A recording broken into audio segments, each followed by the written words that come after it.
Have you ever wondered what these extra holes at the top of your running shoes are for? They're designed so that you can tie the shoes in multiple different ways. That's useful when you want to compensate for things such as a bad stride or even a damaged toe. Plus, you can change the look of your shoes the way you prefer. Many people use a dust jacket of their book as a bookmarker. No problem with that, it will save your book from bent page corners. But the primary purpose of a dust cover is to keep the book safe from distortions. For instance, if you spill juice or drop some of the food on your book while reading it. The Tic Tac dispenser has this little groove on its top, so you can dispense only one Tic Tac at a time. Even though, let's be honest here, nobody does that. Most of us just spill a whole bunch at once, and then we wiggle all those extra Tic Tacs back in. Those rubber bumps you see between the tire treads are there for your safety. The raised edges tell you what the minimum height of your tread is. If the bump and the edges are even, it's time for you to visit the tire shop as soon as possible. But if the bumps are well beneath the level of the edges, you're good to go. What about that black grating on the microwave window? It's something called a Faraday shield. And it's there to prevent microwaves from getting away and turning the entire room into a Faraday cage. If the microwaves escape, your meal won't cook properly either. So yep, the cage is not there to make it difficult for you to see your meal while it's cooking. It's keeping the electromagnetic energy inside. How about a wrench-compatible screwdriver? Cover your screwdriver with the end of your wrench and you can increase its torque. That's why the head of your screwdriver is designed the way it is. When you have odd angles, you can use this strategy. You've probably heard those myths, the blue side of the eraser can erase the pen? False. Its purpose is to erase a pencil, but in case you're writing something on heavier paper. The blue side can remove smudges you see after using the pink eraser too. Have you ever wondered why oranges in supermarkets mostly come in the red mesh bag? It's a trick to make this food look more orange and encourage you to make a purchase. An extra tip, don't throw away the mesh bag. Tie it up so you can have a small pot scrubber to clean your sink, kitchen, appliances, and dishes. You can see golf balls don't have a perfectly round shape. Their surface is covered with many little dimples, something golf balls didn't always have. At one point, experienced golfers started noticing how, through time, older balls with imperfections, such as nicks and bumps, could travel further. Such things create turbulence in the air around the golf ball, which eventually reduces drag. So, manufacturers started producing balls with dimples so they could go farther and faster. You might have noticed that sometimes there are ridges in toothpick tops. It's more hygienic because when you break that off, you can prop the toothpick up on it, and it won't touch anything. Another safety feature you'll find, this time in your car, is a tab on your rearview mirror. With it, you can change the position of the mirror, so you don't get blinded if there's a car behind you with its high beams on. So this little tab helps you control the glare of lights coming from behind. This feature showed up in the 1930s, but in the early 1970s, it became a part of standard equipment in most trucks and cars. Do you see that tiny hole on your iPhone right next to the rear-facing camera? It's a microphone, and it's there so your phone can record sound as you turn your camera around. Some cables have a thick cylinder towards the end of the cord. It's called a ferrite core or a choke.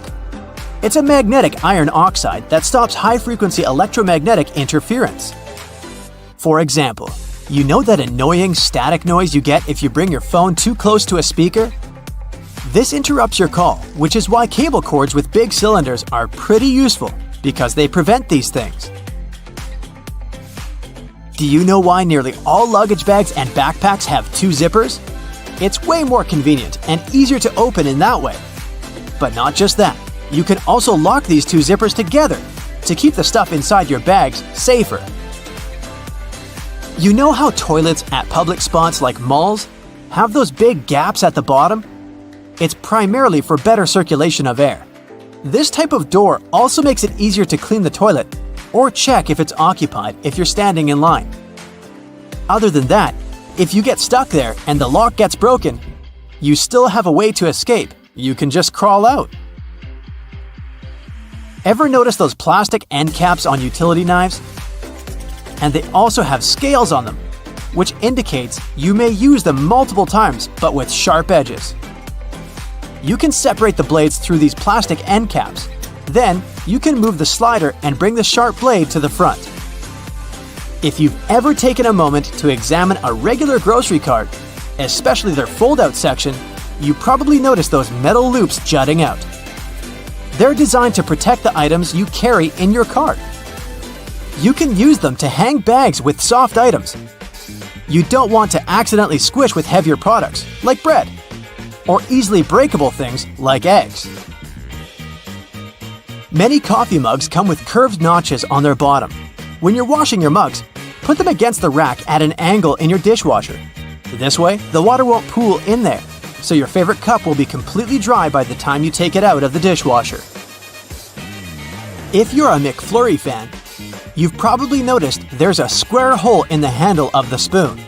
It's there so you can attach it to the special machine that mixes the ice cream and your favorite toppings together. The machine has a bar that slips into this square-shaped spoon and then thoroughly stirs it.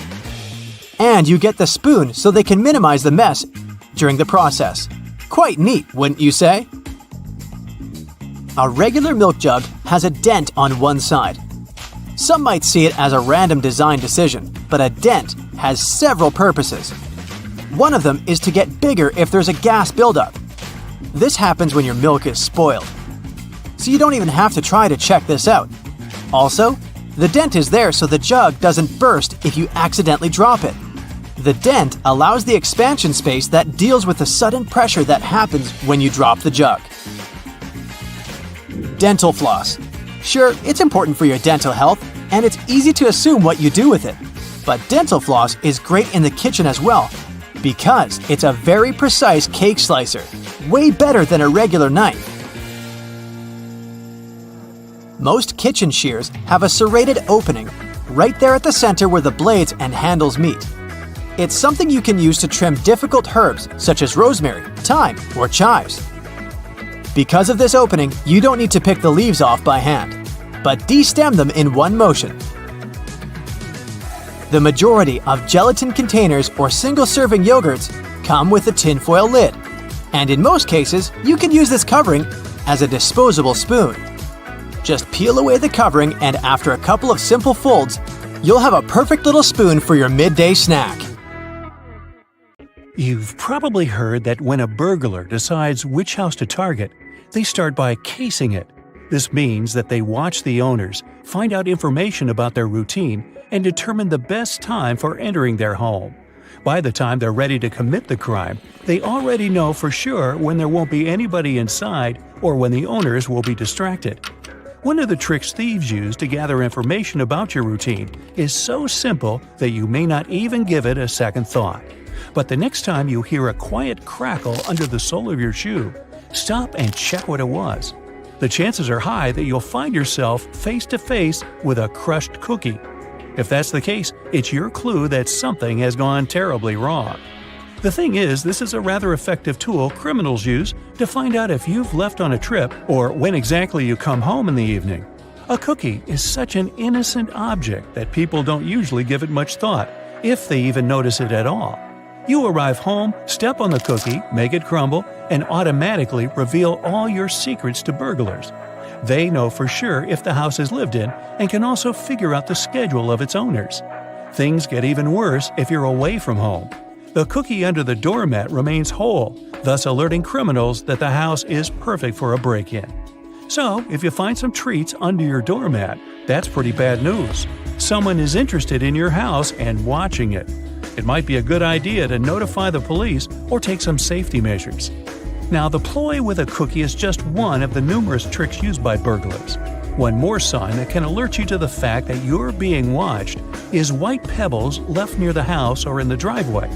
This means that a criminal has already visited your home and marked it as worth entering. Another reason why thieves may have left the pebbles is to indicate that your house stays empty during the day. So, if you're walking along the street and notice a USB flash drive sticking out of a curb or a wall, don't get confused. You have most likely stumbled across a dead drop. Despite its ominous name, this is a global art project that has borrowed some tricks from the world of spies and espionage. Lots of people who know about this project are happy to be able to put on their black coat and dark sunglasses and go to swap confidential information with others. The thing is that many decades ago, spies had their own ways to exchange secret materials. There was a live drop when spies met in person, but this was often extremely dangerous. That's why a dead drop system was invented. In this case, some loose bricks in a wall in an alleyway hid important documents that had to be picked up later. Nowadays, there are more than 1,500 dead drops all over the world, and the accumulated data on these flash drives reaches 10 terabytes. You can come across a dead drop on any continent you visit, except Antarctica, maybe because there are not so many walls there. So, if you find one, what do you do with it? First of all, it's highly inadvisable to connect random USB flash drives to your computer. You never know what viruses are lurking there, looking forward to destroying your hard drive content. And while risk is a part of the game, don't overdo it. If you're 100% sure that you want to play, secure your computer as well as you can, or even better. Secondly, you can't even guess what information will be waiting for you on a flash drive. Anyone can download videos, photos, or text files, and this has already led to several problems. Speaking of which, have you got a parcel with a USB stick in it? Whatever you decide to do with it, don't plug the flash drive in. Such cases have been more and more frequent in Australia. The police warn people that hackers have invented a new tactic. They drop unmarked memory sticks to letterboxes. It'll probably come as no surprise that these devices contain malware able to mess up your computer. They evidently rely on human curiosity and, in all honesty, it pays off. People can't fight an inexplicable desire to check the contents of a mysterious gift. As a result, almost half of USB sticks received by post get plugged in. After that, people start having serious problems with their laptops and computers. For example, fraudulent media begins to stream service offers, or computer viruses harm files and programs on a PC. So, no touching the free flash drive, okay? Now, you leave a shopping mall, your office, an airport, and go to the parking lot to find your car. You unlock it and put the key in the ignition. When you're about to start your vehicle and drive away, you see something strange on your windshield. Is that a $100 bill wrapped around your wiper? Oh, you could certainly find a way to spend this unexpected gift. But do you really think someone accidentally put money on your windshield and forgot all about it? Beware, this is nothing but a ruse. Because, as soon as you get out of your car to get a closer look at this mysterious banknote, the owner of the banknote will take action. They will get into your car and drive off at a record-breaking speed. Let's admit that no one would turn off their ignition and take their belongings with them if they got out of their car to check the windshield for a C note. As a result, in under a minute, you'll lose your car, your wallet, and your documents, and you'll be left stranded in the parking lot. People have recently started to find some article of clothing, like a shirt for instance, lying on their windshield or wrapped up in their wipers. If you ever happen to be one of these people, don't fall into this trap and don't try to remove the object. Just get in your car and drive away as fast as you can from the place you were parked. This seemingly misplaced garment is actually a new con being used by muggers and thieves. It works like this. If you see some random piece of clothing that prevents your wipers from moving or obscures your view, your first reaction will be to remove it, of course. But while you're distracted untying it or trying to get it off, the criminal has plenty of time to jump you. The most common place for this sort of scam is parking garages. They're usually badly lit and pretty deserted, which means there are few witnesses around and plenty of dark spaces for the attacker to lie in wait. Now, if one day you come home and notice some graffiti or markings on your door or house, call the police immediately. Even if it just looks like a teenage prank or a simple scratch, it's better to be safe than sorry, because burglars use certain marks to tell other criminals different things about your house. For example, something resembling a Roman numeral 2 means that the homeowners are rich, so the place is a great target. On the other hand, a crossed circle tells other burglars that there's nothing valuable to take from the house. Kinda makes you want to mark your own house like that. Now, a long horizontal rectangle divided into 4 parts means the place has a big aggressive guard dog. A triangle divided into 2 parts by a vertical line tells criminals to hit the place only at night, while a reversed one says that a house or apartment is free after dinner. And something looking like a combined A and K lets their fellow burglars know that the house is always full of people. Hey, did you know there's even a fraternity for burglars who love to steal desserts named Iota Grab a Pie? Sorry I made that up. A new trick being used by car thieves, and that's the trick with a coin. They slip it into the space between the door and the door handle. When a car owner thinks they've locked the door with a remote, the vehicle is, in fact, still open. The coin prevents the lock on one of the doors from working. As soon as the owner walks away from the car, the thief has no problems at all opening the door and driving away. Another trick. As soon as there's some public gathering, a big party, or even a busy day at the mall, car thieves make an announcement over the PA system that a particular car, chosen by them of course, has blocked their vehicle in and they can't leave. As soon as the owner comes out to move his car, a group of guys start to act. They assume, and for good reason, that the person is carrying the key to his car. Crackers have holes in them to stop them cracking and breaking during baking. If the holes weren't there, steam would build up inside the cracker and make it collapse. Take a look at a soda bottle and you'll notice a disc inside the bottle cap. This helps seal in the liquid and the drink's fizz, stopping it from going flat. The long neck on your soda bottle is designed like that to encourage you to hold it there. That way, the heat from your hand will only warm that top bit of the bottle instead of heating up your whole drink. It's always hard to see your food in the microwave because of that pesky black grate on the window, but it's there to stop harmful microwaves from escaping. Called the Faraday Shield, it protects you as well as ensures that your food cooks properly. Food items like chips come with about 43% nitrogen inside their package. It might seem like they sell you half a bag of air, but it's exactly the opposite. Oxygen, the gas we breathe, would react with the chips inside the bag and make them go rancid quickly. It's called oxidizing for a reason. Nitrogen, on the other hand, is an inert gas that helps keep the foodstuffs fresh and also protects them from breaking during transportation. A bag of chips that has this gas cushion lets you enjoy your crunchies without them turning to potato crumbs. Donuts have holes in them so that the inside and outside cook evenly. Before the holes were added, the inside would often be greasy and doughy while the outside was crisp. Margins on paper aren't for writing in dates and numbering lists. They were originally added to serve a protective function. Back in the day, rats used to be a pesky problem in people's homes, and paper was one of their favorite snacks. Margins were added as a safeguard so that the rats would nibble on blank paper, rather than taking a bite out of your important work. That hole in your hollow lollipop stick isn't to prevent choking should it ever be swallowed. It's actually there to keep the candy in place. Excess candy flows into the hollow tube, and the hole, which when it hardens, keeps the pop in place. If it was a smooth stick, the candy would slide off easily. Vacuums come with so many attachments, but do any of us really know what that one with long bristles is for? It's for dusting and is perfect for cleaning framed art, blinds, and lampshades. What's the difference between a wooden hanger and a plastic one? Aside from helping keep your clothes in shape, cedar wood hangers also repel moths and bugs. Salt isn't just used for cooking. It can get rid of tough smells. Rubbing salt on your fingertips after chopping garlic should remove the smell. It also works on shoes. Toasters have a secret slide in the bottom that can be removed, so you can clean out all those annoying breadcrumbs.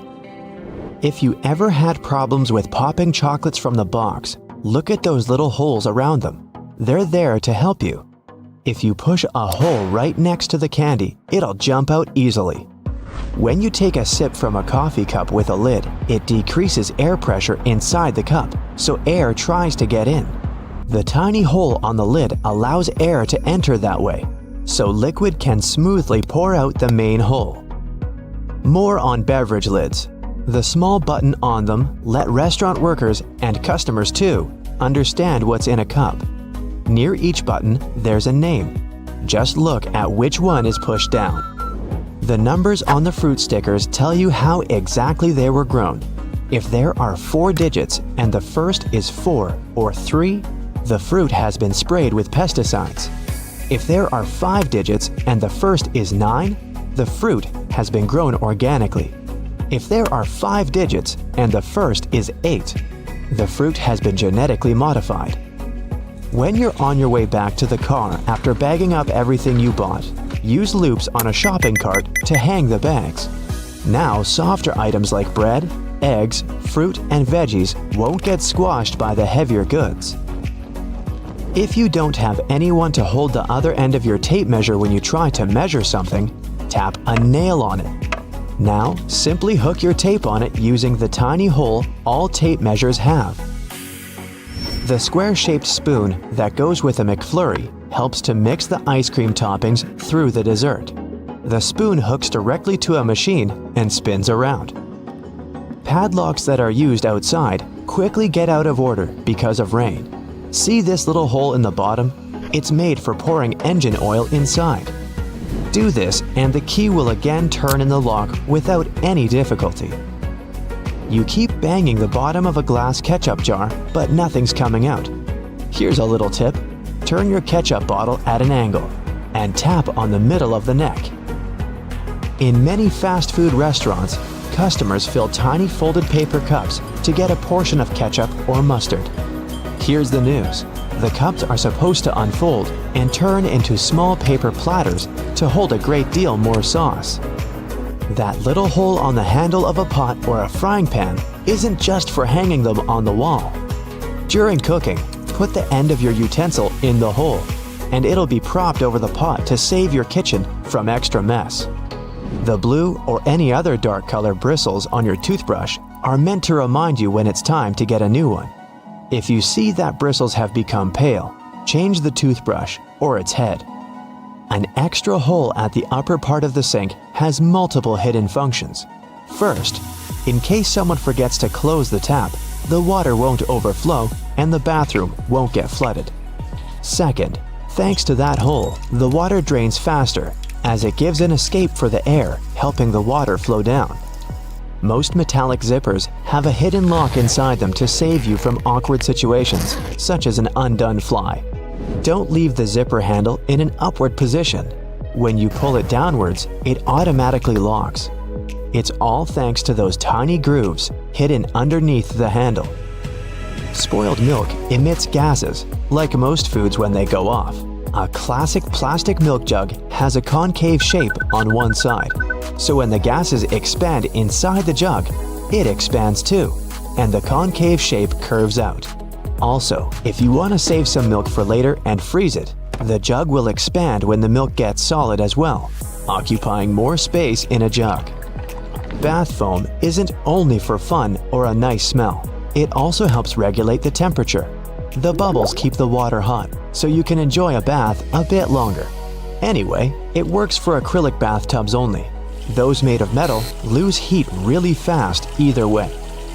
Many cups and mugs have little grooves on the bottom on purpose. They're designed for washing machines. The grooves let the water flow and not spill over your feet when you take the cup out. Also, those grooves let the air flow so the cup doesn't crack even if the tea is scalding. A point on an ointment cap is there for a reason too. Most tubes are usually sealed with foil, and it's better to avoid opening it with fingers unless you're ready to say goodbye to your nails. A point easily opens even the most safely sealed tube. Escalator brushes aren't for keeping your shoes clean and polished. It might be tough to apply wax right on that brush while the escalator's on the move. It's for your safety. Brushes won't let you come close to the edge, so a long coat or bootcut jeans won't end up in between the steps. All Tic Tac containers are designed to dispense one Tic Tac every time you open it. The lid has the same shape as the candy. Turn the container upside down, gently shake it, and slowly open it. You'll notice only one candy stuck between those lid grooves. So if you just open the container and shake it until 5 or even more candies fall into your mouth, it means you've been eating Tic Tacs wrong all this time. The pom-pom on top of your beanie wasn't put there as a fashion accessory. The pom-pom was originally added to the hat to prevent sailors from banging their heads on the ceilings of the ships that were too low. Airports are some of the most visited and, at the same time, mysterious places out there. So, let's see what's going on behind the scenes and what secrets airports hide. At some airports, there are special people called profilers. Such people bring to life a special program called SPOT, Screening Passengers by Observation Technique. They analyze your mimics, gestures, and behavior in order to detect suspicious people. Their job is to notice nonverbal signs of anxiety, people licking their lips, itching, or looking around a lot. If a profiler notices a person acting in an unusual way, they can invite them for an inspection. There, they talk to this person, trying to find out more about them and confirm, or not, their suspicions. Airport agents might also be watching you all the way from the security check to your gate. Some airports have facial recognition scanners that can easily track you. They're equipped with special software that compares passengers' faces with their IDs. Keep in mind that if you don't charge your laptop before the flight, it may be confiscated. It's not uncommon for an airport security officer to ask you to power your device up. If you fail to do it, your gadget can be taken away for an additional check. For safety reasons, it's crucial to make sure that it hasn't been tampered with or modified in a way that can cause harm during the flight. Packing an electric brush in your check-in luggage may land you in trouble. Brushes produced by some brands have lithium batteries inside, and those can potentially lead to serious problems in the air. That's why leaving your electric brush in your checked suitcase isn't an option. But you're allowed to store them in your carry-on bag. At the same time, if your device runs on AA batteries, you can put it wherever you want. Anyone who's ever traveled by plane knows about the no liquids rule, but not everybody knows that this rule also applies to peanut butter, toothpaste, creams, lotions, liquid makeup, lava lamps, snow globes, some kinds of medications, deodorant, and even gel shoe inserts. Now, let's go outside for a while and look at those landing spots. Airports charge airline companies huge fees for landing on their runways on certain days and at particular times. But the most interesting thing is that the landing spots can be bought and sold. For example, in 2016, Oman Air paid Air France around $75 million for one early morning arrival slot at London Heathrow Airport. You must have noticed that airfare has increased over the past decade. That's because of the extremely high prices of landing slots. Dispatchers don't only control the planes in the sky, as you can often see in the movies, but they also look after their movements on the ground. They also control the lighting on the runways. There's 3 types of air traffic controllers: en route, terminal, and tower. Each of these dispatchers has their own area of responsibility. One dispatcher has about 5 monitors, and the information on them is constantly changing since the monitors show weather conditions and information about other planes. You know how it sometimes goes. You come to a security checkpoint, and all of a sudden, it turns out you have something prohibited in your carry-on. But worry not, you still have a chance to save your favorite penknife. At some airports, there are on-site postal services, and you might have an opportunity to mail your belongings to any address you provide. But the mailing fees are pretty high, plus certain items are prohibited, and the postal service won't deliver them. Airports can be selling your lost luggage right now. Of course, I don't say that there's no chance for you to get back your suitcases that's traveled to a different destination, but just as likely, you might not see it again. In this case, an airport has the right to sell your misplaced belongings at an auction. Most airports have an annual lost luggage sale. After paying an entry fee, you can bid on electronics, clothes, bags, and other stuff. While flying, you might have a celebrity on board, but you won't know it. Large airports have separate check-in and security procedures for celebrities. They often board the plane directly through a hidden door located beside the jet bridge. Some airlines also use cool cars to transfer VIP passengers from the terminal building to the plane. At the same time, most people come to the airport well ahead of time. And the most popular activity while waiting for a flight is wandering through the duty-free zone. And even though people rarely plan to buy anything there, different products end up in their shopping baskets. That's because lots of airports are designed in a special way that makes people feel relaxed and at ease. I'm talking about all those huge windows, a lot of light, massage chairs, and comfortable seating areas. And statistically, calm passengers are 10% more likely to spend money on retail, duty-free, and food. Designers put a lot of thought into airport layouts. It helps to ensure the smooth flow of travelers. And the main point here is easy navigation that can prevent people from getting lost. This is achieved through subtle but very effective design cues. And placing duty-free zones between security checkpoints and boarding gates is one of them. They supposedly help you relax after clearing security and lead you where you need to go. But speaking of food, a celebrity chef restaurant at the airport might not be as good as it would be if you were visiting the real thing. Not chefs themselves, but special restaurant companies are responsible for airport outlets. One of the reasons is the extremely strict security that surrounds airport deliveries, including food. You may still have a nice meal, but it won't be the same. Now, I'll tell you about one more way airports manipulate you into spending your money. They make you walk through the shiny duty-free stores straight after the security check. But the most curious thing is that the walkway through such stores usually veers to the left.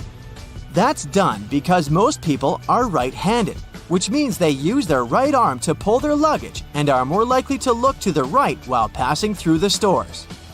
And the duty-free zone veering to the left leaves more space on the right, where passengers are more likely to look. Oh, and have you ever noticed how many mirrors there are at airports?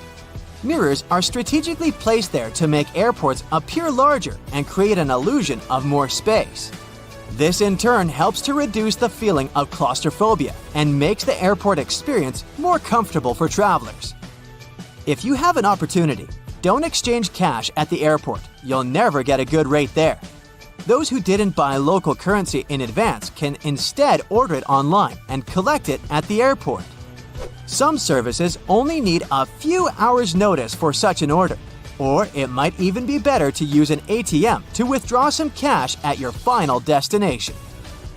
Now, have you ever paid attention to airport codes? The most often used are 3-letter codes. Why this number? Back in the 1930s in the USA, pilots used the National Weather Service's 2-letter city codes to refer to airports.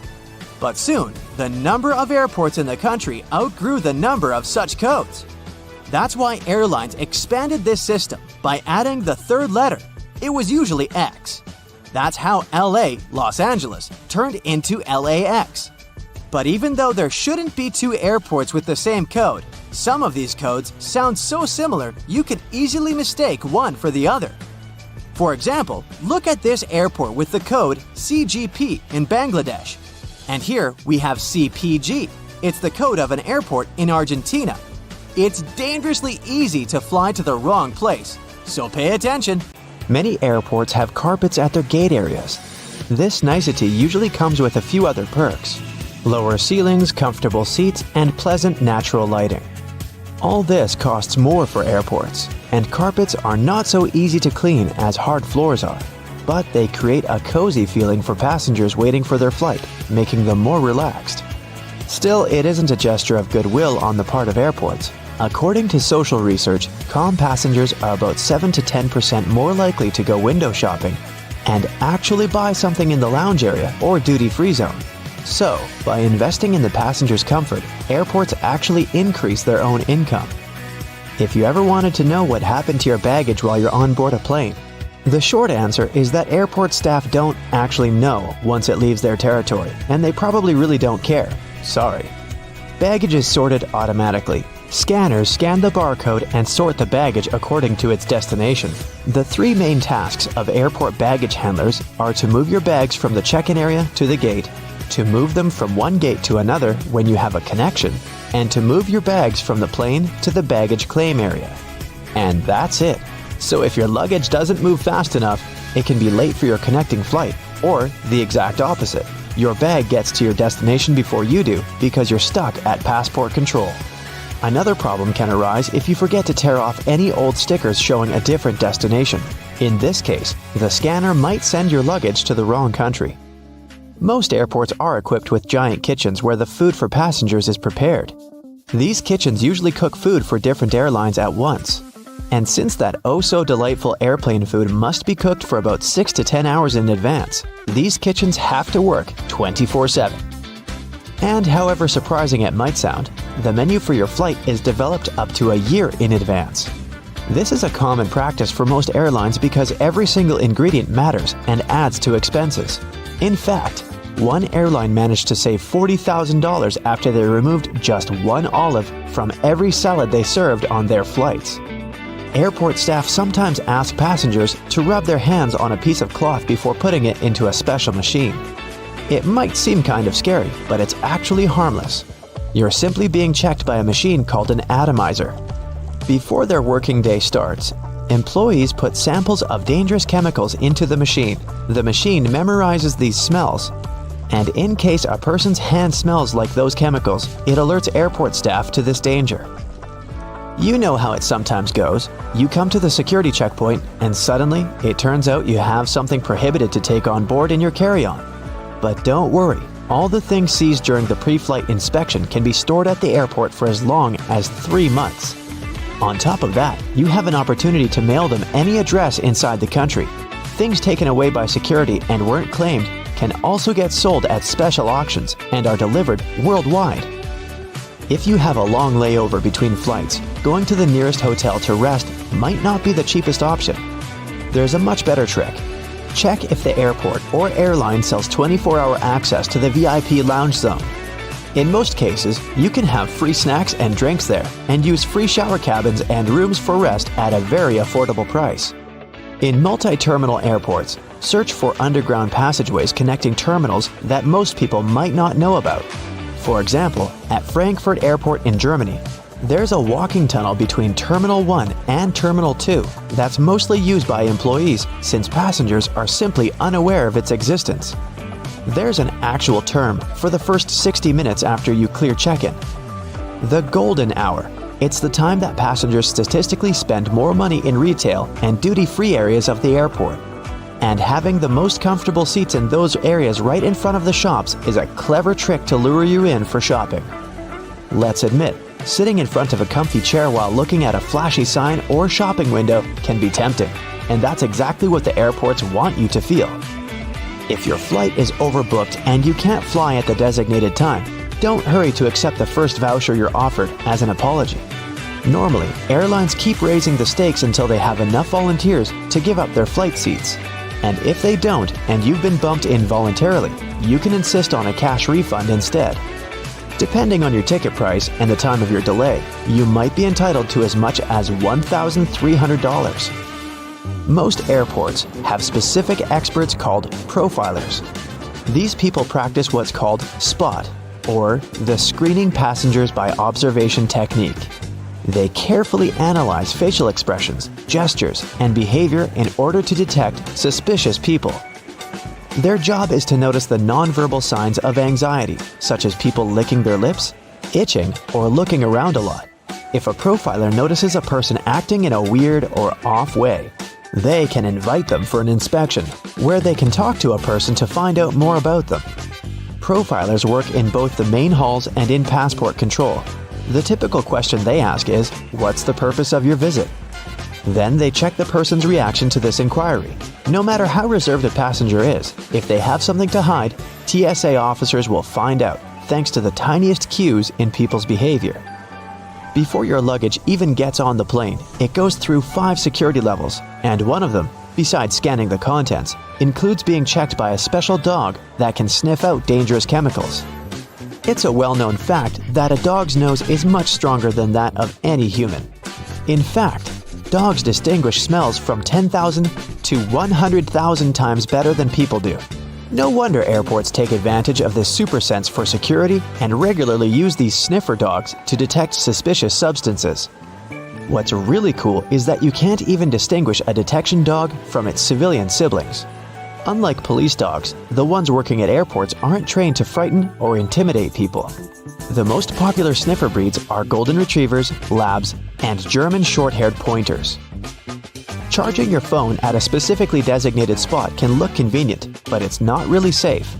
If the charging station only allows you to plug in your cord, you might get malware installed on your phone with you none the wiser. The only safe way to charge your phone or tablet is to find an electric socket and use it with your own charger. Same goes for free airport Wi-Fi, apart from the airports requiring you to authenticate yourself more often than not. Someone can easily access your data while you're using an unprotected Wi-Fi hotspot. It's safer to use your mobile data, but if you absolutely have to use the airport's Wi-Fi, best clear or encrypt all your important data on your device. It might be exasperating to take your laptop out of your carry-on at the security check every single time. But the airport staff need to have a clear look at your device to make sure nothing is concealed inside. On the screen of an X-ray scanner, a laptop looks like a semi-transparent object with a clearly visible hard drive, CD drive, and whatnot. But security officers can't see what's behind some of those parts. For example, a dense and rather large battery. People tend to choose the closest security line to them. If that line turns out to be super crowded, just look around after ID and ticket check. You may see another checkpoint with much fewer people. Some checkpoints at the airport are situated at the far edges of the terminal, and that's why passengers fail to notice them. Applying for a TSA pre-check can be a great time saver for traveling in and out of the US. Being a member of this program has some great perks. First, getting through security and passport control happens faster. If you're a pre-check traveler, you won't have to take off your shoes or remove your belt. And forget about placing your stuff like liquids and laptops in special bins. If you aren't flying to or from the US, then you can look up similar services available in your country. If you're flying economy class but don't like it, who does? Check in online and check out the seating options about 4 days before your flight. It's about that time that airlines typically start upgrading seats, and you might get an upgrade to business class for a small fee or even sometimes for free. You can also ask for an upgrade when you're already at the airport. Most people forget about this opportunity or simply don't care, so you might just get lucky. Road and construction workers are usually dressed in orange because the bright orange hue is visible even in bad weather. It's the most effective color to attract attention and alert people. No wonder lots of safety jackets and traffic cones are orange as well. The stop sign has an 8-sided shape to help drivers recognize it easily, even if they see it from the back. And when the signs weren't reflective yet, the octagon shape prevented drivers from confusing the stop sign with any other at night. The rumble strips on the side of the road are placed there to alert drivers who doze off behind the wheel. When their tires move over these strips, the noise and vibration work like an alarm clock. There are magnetic locks on fuel hoses at gas stations. They come in handy if someone drives away with the gas nozzle still attached to their car. In this case, the lock detaches the hose automatically. Oh, that's embarrassing. Gasoline looks like a rainbow in a puddle because it can't mix with water. It forms a thin membrane over it. When light reflects from it, and the water at the same time, you've got a rainbow. A triple handle on a jerry can is there to make it easier for 2 people to carry it and distribute fuel evenly. Gas cans often have a second hole that actually needs to be uncapped too before you pour the gas. The air passage will prevent it from pouring out, so no more fuel waste. Most gas cans have 2 holes with caps, a bigger and a smaller one. You're supposed to uncap the smaller hole before pouring gas inside the bigger one. It'll prevent the liquid from glugging and spilling all over your clothes and the ground. Another little thingy we often neglect is a point on an ointment cap. Most tubes are usually sealed with a plastic film or foil, and opening it with your fingernails isn't the best idea. A point easily opens even the most safely sealed tube. You can use most screwdrivers together with a wrench to create more torque. Just place the wrench over the handle of the screwdriver. This way, you'll need to apply a lot less force than before. You'll also be able to get to hard-to-reach areas more easily. They install cameras in shops, banks, and hospitals to monitor everything. If something happens, you can call the police or rescuers. The camera really helps to solve a lot of problems. Why are there no cameras on planes? The crew keep order on the plane, but they won't be able to do anything if something serious happens. Besides, there's nowhere to run on the plane. During the flight, the cameras are useless, and after the flight, the words of the passengers work ideally instead of cameras. So, if cameras do no good, then why spend money on them? Water is great at cleaning stuff because it has triangular molecules. They're made of one oxygen and two hydrogen atoms, H2O. Such molecules have slightly different charges on their opposite sides, pretty much like magnets. That's why water easily sticks to other molecules, including those that make up dirt. Lots of private houses have triangular-shaped roofs because this allows rain, snow, and fallen leaves to slide off the slope. If all this stuff piled up on top of your house, one day your roof would collapse. When a storm is coming, clouds seem to turn dark, but it's just an illusion. Thin clouds on a sunny day let the light through easily. They also scatter all the colors of the light spectrum. This makes us perceive the clouds as white, but the thicker the clouds are and the more water droplets they contain, the less light they let through and the darker they look. A good doorknob is the one made of brass, bronze, or some copper alloys. These metals have an anti-germ effect. Bacteria spread way slower on them. They also get rid of germs pretty fast, within a couple of hours. Nope, it doesn't mean you don't have to wash your hands. Diamonds have such symmetrical shape to show you their brilliance. Initially, the gems aren't so beautiful.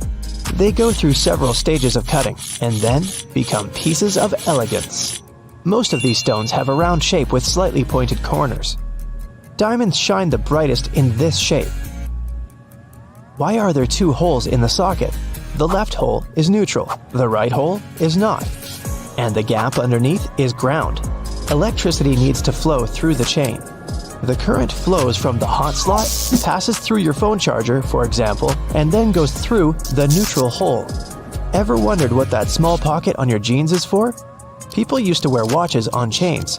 That small pocket was meant for it. Now, almost no one wears such a watch, but the pocket remains. You can still keep something small in there, like a ring. In London, there are some poles that look like street lamps, but there are no bulbs. Well, their official name is stink pipes, and they're a thing of the past now, but they used to come in handy back in the 19th century. These hollow poles would vent away the air and explosive gases with bad smells to prevent, shall we say, unwanted consequences. Most kitchen shears have metal plier-like teeth in the middle. Between the handle grips, they can help you crack nuts, crab shells, and other tough products. You can also open jars and bottles or remove herb stems with their help. Leather often looks dull to the eye because it's covered with itsy-bitsy scratches and scrapes. They scatter the light that hits the material. When you coat your shoes in a layer of wax, you fill these tiny crevices. The surface becomes smoother and the rays of light bounce off it more evenly. That's why the leather looks shiny. Highlighters are filled with a special semi-transparent fluorescent ink that can glow in dim light. Yellow and light green hues are the most popular because they don't prevent you from seeing the text after black and white photocopying. Photocopiers perceive yellow and light green marks as very pale and don't print them. They make magnets shaped as a horseshoe because this increases the magnetic force. Colors matter too. The blue part indicates the South Pole, the red part, the North Pole. The two poles work simultaneously and increase the attraction force. The dime-sized holes in elevator doors is actually a keyhole. If the doors get stuck, an operator can open them manually thanks to this hole. They'll just insert a special key. The tiny hole in the airplane window is there to balance air pressure. The window has 3 layers. The outer pane is extremely sturdy. It can withstand air pressure differences during takeoff and landing.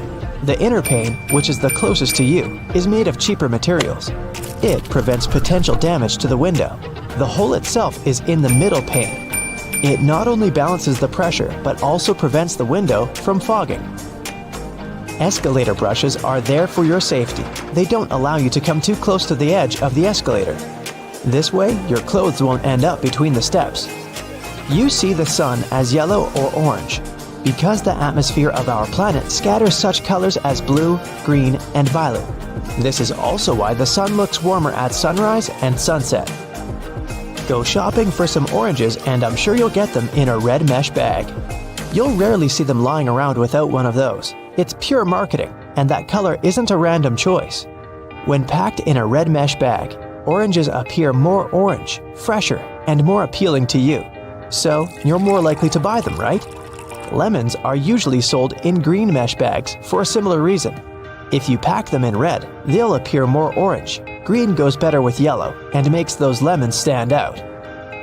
Mattress manufacturers make a limited number of different mattresses, and the only way to make them look different is to come up with a fancy stitching pattern. Two mattresses of two different companies might be the exact same quality, but cost differently. Most people will never know it and will decide that different patterns mean something in terms of quality. So, when shopping, don't mind the pattern at all. Almost all hotels have white bed sheets. They choose this color specifically to show how high their standards of cleanliness are. The whiter and brighter the sheets are, the more luxurious the hotel seems. It's much easier to see dirt and stains on white linen. It's like proof that you've checked into a clean room. That little yellow hook you can see from the airplane's window if you're sitting next to the wing is there to help you in case of an emergency landing. Inflatable slides can only be deployed from the emergency exit doors in the front and the tail of the plane. In the middle, the passengers would have to walk right out on the wing and get to the ground from there. But jumping from the plane wing isn't safe because it's just too high. And here's where those little yellow hooks come in handy. The flight attendants tie ropes from the doors and through the loops for the passengers to hold onto. This way, everyone can safely get to the ground without injuries. Now, you want to try to avoid cozying up under airplane blankets. Some airlines only wash them about once a month. Better use your own travel blanket, a scarf, or a jacket, and always remember to wear your shoes while walking around the plane. That carpet on the floor can't and won't be cleaned to perfection between flights. It's just too much time and effort for the cabin crew. The dirtiest place on a plane isn't the bathroom, it's your tray table. It has 8 times more bacteria than an onboard toilet flush button. Now, in case of emergency, oxygen masks only have enough airflow to last for about 15 minutes.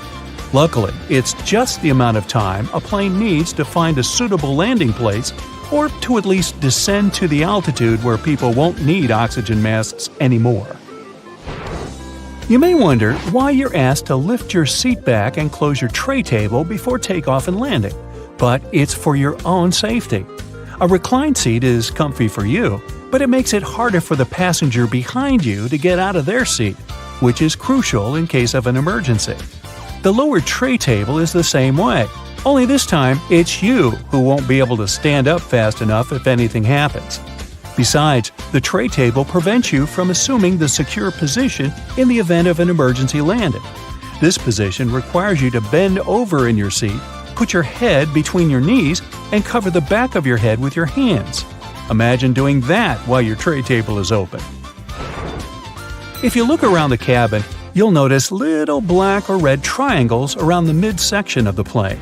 These stickers let the flight attendants know where the airplane wings are located, so they can immediately look out the right window to see if something is amiss outside. You shouldn't lower the window shades while taking off, taxiing, or landing for 2 reasons. First, the flight attendants must always be able to monitor the situation outside, and open shades help them with that, obviously. Second, if something's gone wrong on board the plane while it's on the ground, for example, a fire, the ground crews won't be able to see it and evaluate the situation before going in unless the windows are open. That tiny hole you see at the bottom of any airplane window isn't there to scare you nuts. In fact, it helps keep the pressure from the inside and the outside of the window equalized. The hole itself is only made in the second layer of glass, and there are 3 of them overall, which also helps with security, by the way. Even if the outer glass breaks, there will still be 2 more to keep you safe. Now, you might see flight attendants touching the overhead compartments while they're walking along the aisle, but that's not exactly what they do. Right beneath the compartments, there's usually a handrail that goes all the way through the cabin, so you can also use this trick to stay firmer on your feet in the aisle. The pilots dim the lights in the cabin during nighttime, not for you to get cozy and sleepy. Our eyes have a hard time adjusting to darkness in the first few minutes of sudden lights out. And in the case of emergency, every second matters. So the lights get dimmed to let you get used to darkness in case something happens and you have to act fast. Pay attention to the aisle floor too. If there's an emergency landing at night, there will be 2 luminescent strips along the aisle showing you the way to the exit. Follow them to get safely out of the plane. Flight attendants also suggest counting the seats between you and the emergency exit once you're seated. This will help you navigate in case there's no other guidance available. If a lightning bolt hits the plane, the passengers won't feel it. The entire aircraft is covered with aluminum coating that conducts electrical current and doesn't let it inside. This protection is tested using a lightning simulator. Airplane windows are round because the air pressure is evenly distributed this way. If the plane's windows were square, strong air currents would accumulate in the corners of the windows, depressurizing the cabin, and that's bad. Don't think you become untouchable if you go to the airplane toilet. The bathroom door can be opened from the outside. There's usually a small latch at the top of the door that allows cabin crew to get you out of there. It's useful for both getting to people doing something suspicious in the bathroom and helping those who don't feel well and, for example, collapsed while in the toilet. Yeah, let's avoid doing that. The plane's wings flash red and green lights at night to show the direction the plane is heading in. A green light is always on the right wing, and a red one is on the left. Aircraft tires are designed to withstand 4 to 5 times more pressure than they actually experience upon landing. The wheel is more likely to break than the tire. Pilots always have different meals. This is necessary to reduce the risk of food poisoning. The flight can still go well if one of the pilots has gone down because of a stale burrito, but not if it's both of them. And try not to both of you eat the fish. Some airlines don't allow pilots to have beards. Facial hair can prevent securely fitting the oxygen mask, and pilots must always remain conscious. The seats are blue in most aircraft because this color soothes people. It's also easy to keep clean. The rumbling noise you hear after boarding the plane is luggage being loaded on the plane. The compartment is right beneath the cabin, so it can sound quite loud sometimes. On most flights longer than 7 or 8 hours, pilots have access to a specially designed rest seat in or near the cockpit. Flight attendants typically have a section of the cabin reserved for them, and it's sometimes separated from the passenger areas. Some larger aircraft even feature private crew quarters above or below the main cabin. The wings of most passenger aircraft are located at the bottom of the plane. It's called a low wing. Firstly, if you install the engine under low wings, it'll be closer to the ground and easier to repair. Secondly, the wings will take on part of the shock in case of a hard landing. And if the plane falls into the water, then the wings become a life-saving pillow. By the way, a plane can stay afloat for 10 minutes to 60 hours. It all depends on the model of the plane, weather conditions, and pilot skills. Now, most airplanes are white because this color best reflects the sun rays and the aircraft body doesn't heat up as much. Also, the damage is best seen on white, and white paint is simply cheaper. Shoulder straps seem more secure than just a waist belt, but not in the case of planes. When the plane gets into turbulence, it's tossed a bit in the air. The waist belt will simply hold you in place in case of a more severe shake. Shoulder straps would require more space between the seats, and this is not justified on a plane. In a car, the impact is usually much stronger, so you need that shoulder strap not to whoosh through the windshield. Flight attendant seats do have passenger straps, but that's because they are much less comfortable than passenger ones. They're narrower and positioned facing the passengers. Flight attendants need extra protection simply not to fall off their seats if the plane shakes hard enough. Also, they have to help and direct people during potential evacuation, and for that, they need to be in top shape. Now maybe you've noticed that you always enter the plane from its left side. Firstly, the captain usually sits on that side. This way, it's easier for the captain to align the plane with the terminal jet bridge. Also, the aircraft is fueled and loaded with the baggage on the right side. If passengers come from the left, the crew can do their job undisturbed. If you look at it on the street, you'll think a fire hydrant is about 3 feet in height. But the actual size of the device used to provide water supply to firefighters all over the world is twice as large. That is, if you count the rest of the hydrant, which is hiding underground. They're mostly red, and it's not just a matter of urban design. First of all, they need to be of bright, easily noticeable colors so firefighters can spot them fast when they need to. The choice of color depends on how much water the hydrant can hold. It can sometimes vary depending on the location, but here's the breakdown. A red fire hydrant can splash 500 gallons of water per minute, while an orange one at least 1,000 gallons. Green ones mostly process 1,500 gallons of water per minute, and the most plentiful ones colored blue can generally contain over 1,500 gallons. Hey bowling fans, isn't it super annoying when your bowling ball gets cracked? Turns out that most of them get damaged because of incorrect storage or spikes in temperature. Now come on and face it, since it's already cracked a bit, aren't you curious what's actually inside the bowling ball? 'Cause I sure am. Let's have a look. They mostly make the inner core of the ball of powdered metal oxides, like calcium or iron oxide. They mix them with some resin and catalyst to harden the whole mixture. So that light bulb shape you now see inside of the ball is actually its heaviest part. It also influences how your bowling ball rotates when going down the lane. The same goes with spray paint cans. When you shake it, it makes a weird noise. But what is that thing in there? It's called a pea, and it's meant to hold the paint mixture in place and maintain its shape. They generally make it out of plastic, metal, or ceramic. It basically acts as a whisk to make sure your paint is well mixed together before you apply it to your surface of choice. Ever wondered how soda bottles keep that refreshing fizz for that long? Well, they have a little plastic ring fastened to the lid. They place it there to keep the gas from escaping and making the soda go flat, even if you shake it around in your bag the whole day. Speaking of things we use on a hot summer's day, wait, don't put your baseball cap on just yet. Take a look at it for a minute, and you'll notice there's a small button on the very top. Is it functional, or is it just there for the sake of design? Way back when people started using fabrics to cover their heads, some say the button was actually functional. Since it's on top of the cap where the fabric panels come together, the top button helps keep the cap crown in one single piece. Now, with recent advances in fabric and pattern design, the button is more of an aesthetic feature. It's used to cover up the joint point of the fabric panels. Your cap might not have a button at all, but don't you think a cap actually looks better with one? Cotton pads have two sides, and if you take the time to look at them carefully, they're actually different in texture. Just in case you've ever wondered why, the textured side is for applying makeup, and the even side is for removing it. Bookworms, this one is for you.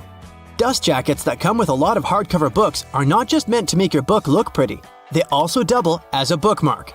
Just fold the pages you've already read underneath the inside of the jacket, and voila!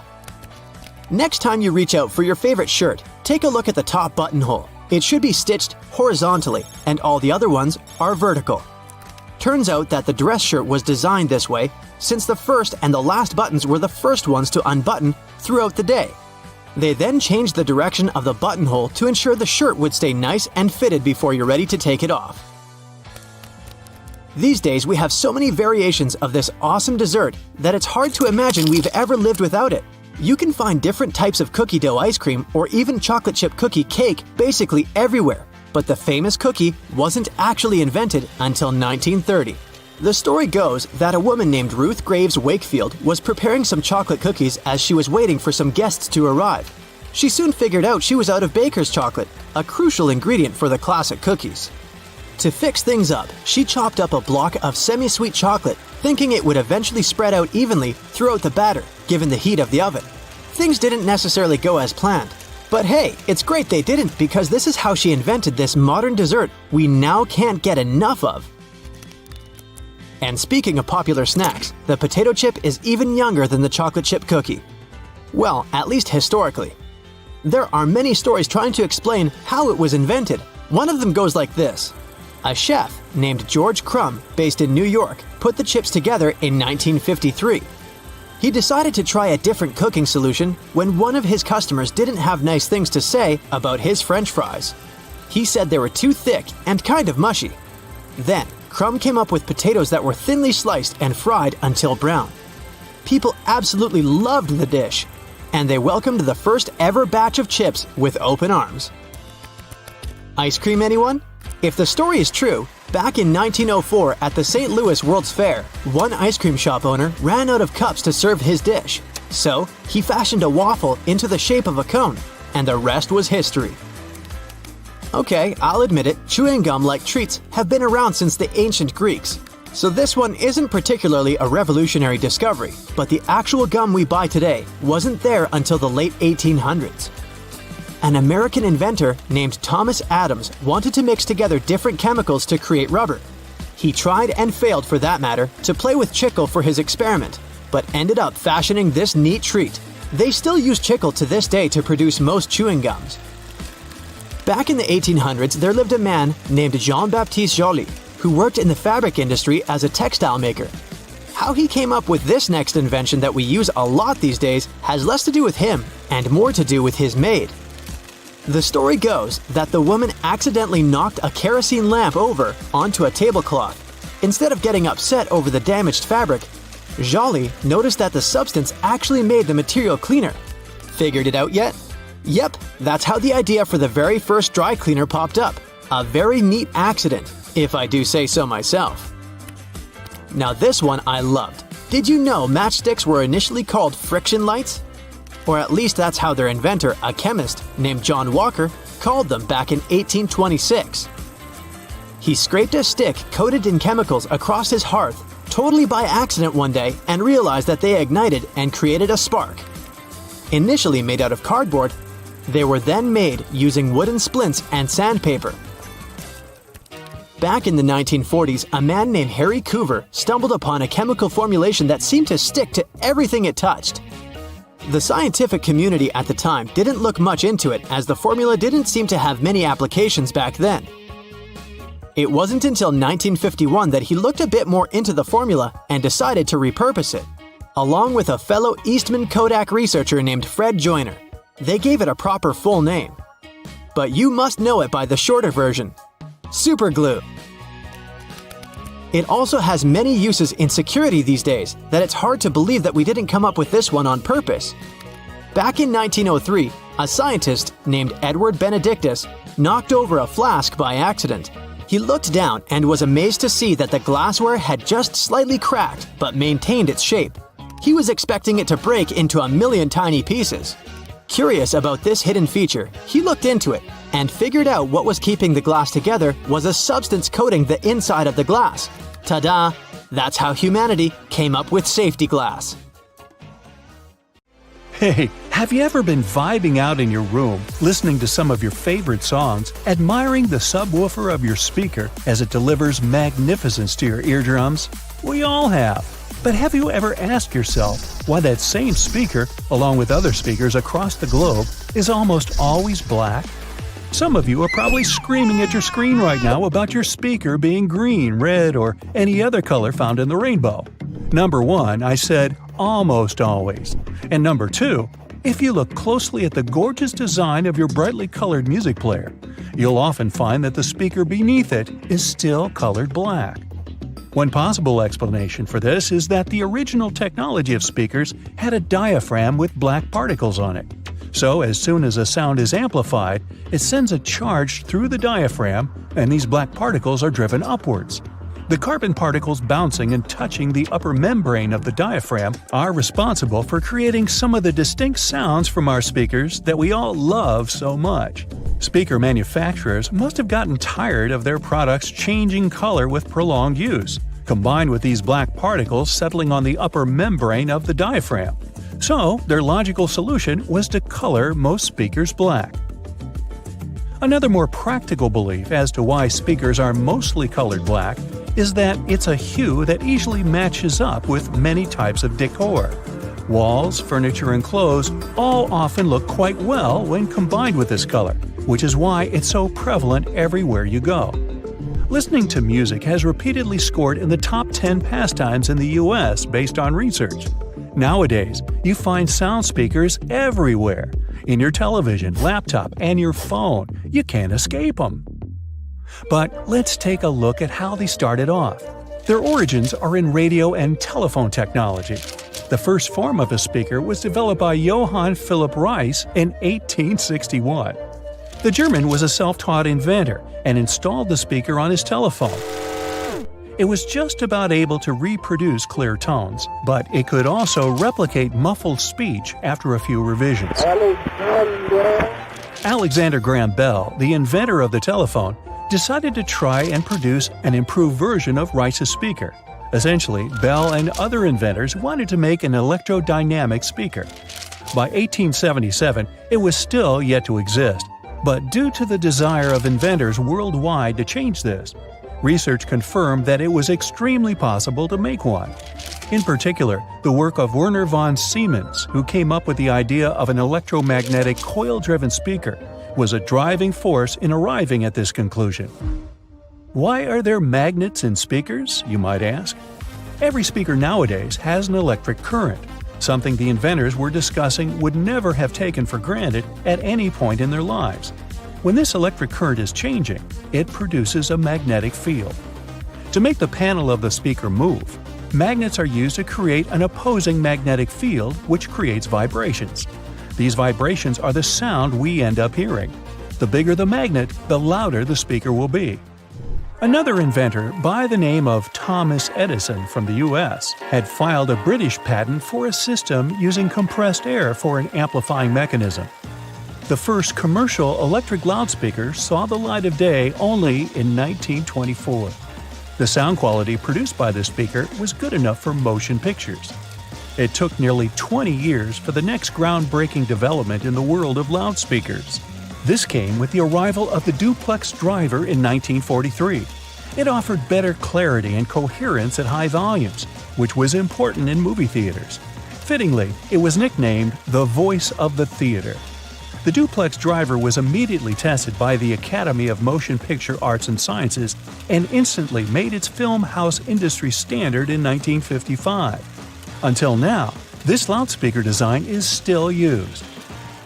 Indeed, the film industry does seem to put a lot of effort into its sound, and so do the theaters we watch them in. You may have noticed that these buildings often have thick curtains on the walls. These are soundproof or acoustic curtains, and both are much thicker than regular curtains. They will either consist of heavier fabrics that are tightly woven or have better quality linings. This means that these curtains will absorb sound and reduce the acoustic reflection off the ceiling, windows, and flat walls of the room. This ultimately creates a much better sonic experience. The carpet floors are so thick in theaters for the same reason. It helps to trap sound by providing insulation. From a practical standpoint, this carpet is also set up to prevent the sound of footsteps during film screenings. This concept of trapping sound is also the reason why putting a phone inside a cup will make the phone's speaker seem louder. Any speaker sitting or suspended in an open space projects its sound in all directions. As the speaker vibrates to create sound waves, an equal amount of energy leaves from both the front and the back. By placing a speaker in some form of enclosure, we can redirect some of the energy that comes from the back of the speaker and project it forwards. By putting the speaker in a cup, you're directing the sound more efficiently. It travels only one way, making it seem louder than what you'd hear when you take it out of the cup. Speaking of phones and speakers, ever wonder why your mobile device makes your speaker produce a buzzing noise? This can occur when the two gadgets are near one another and your mobile is trying to send and receive data. The transfer of information produces electromagnetic disturbances in the medium around the speakers. It creates noise in the audio, and as a result, you can hear the buzzing sound coming from the speaker. A simple way to protect the amazing vibe your speaker is creating for you from this irritating buzzing noise is just to move your phone away from your speaker, or vice versa. This will eliminate what is officially known as electromagnetic interference. Research across America shows that, on average, 74% of people own 2 or more pairs of headphones. 46% of them mentioned they listen to their headphones for more than 2 hours per day. Some choose the headphones by their looks, others by the sound quality. In either case, finding the right pair is important, since a lot of people are willing to spend over $100 on it. Headphones have become a true fashion accessory. That's why well-known figures are trying to make an impact in the headphone industry like it's the fashion industry. Music moguls Dr. Dre and Jimmy Iovine came up with the idea for the now world-famous Beats by Dre headphones brand. They were walking along the Pacific Ocean one day in 2006 discussing a sneaker deal as they had an offer on the table from a major brand in that arena. After some discussions, they decided they wanted to do something they were more passionate about and landed on headphones. The duo's idea turned into a brand that was purchased by Apple in 2014 for $3 billion. It was the largest deal in Apple's history, and Beats by Dre controlled 70% of the headphone market at the time of signing. The move allowed Apple to take over the headphone space. The release of their popular wireless AirPods headphones in 2016 was another reason it happened. But how do these popular wireless headphones that many of us own actually work? These headphones rely on internal batteries to have enough power to remain wireless. Most often, they have conveniently built-in rechargeable batteries, but sometimes they keep going thanks to standard AA or AAA batteries. They receive wirelessly transmitted signals from their paired audio sources, be it your phone or laptop. These signals are encoded by the source device and transmitted most commonly via radio frequencies or infrared carriers. The headphones receive the signal and decode it to audio. And just like that, it's music to your ears. The cylinder on the end of a cable is sitting there, useless as it might seem.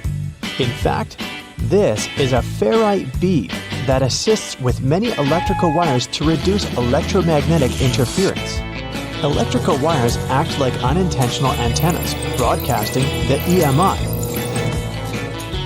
There's a reason why the spinning wheel inside their microwave is circular.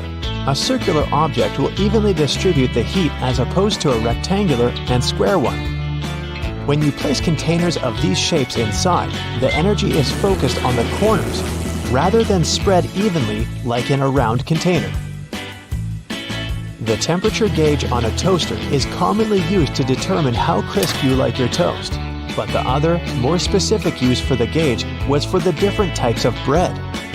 White and sweet types of bread heat up much faster as opposed to heavier brown and rye ones. The older bread is, the more time it will need in a toaster to ensure the golden brown result you're looking for. Most ovens give you the option of leaving the door ajar when broiling a dish inside. You probably think the goal here is to help cool down the oven after use. In reality, its purpose is to focus on cooking the top of the dish and to ensure a crusty layer.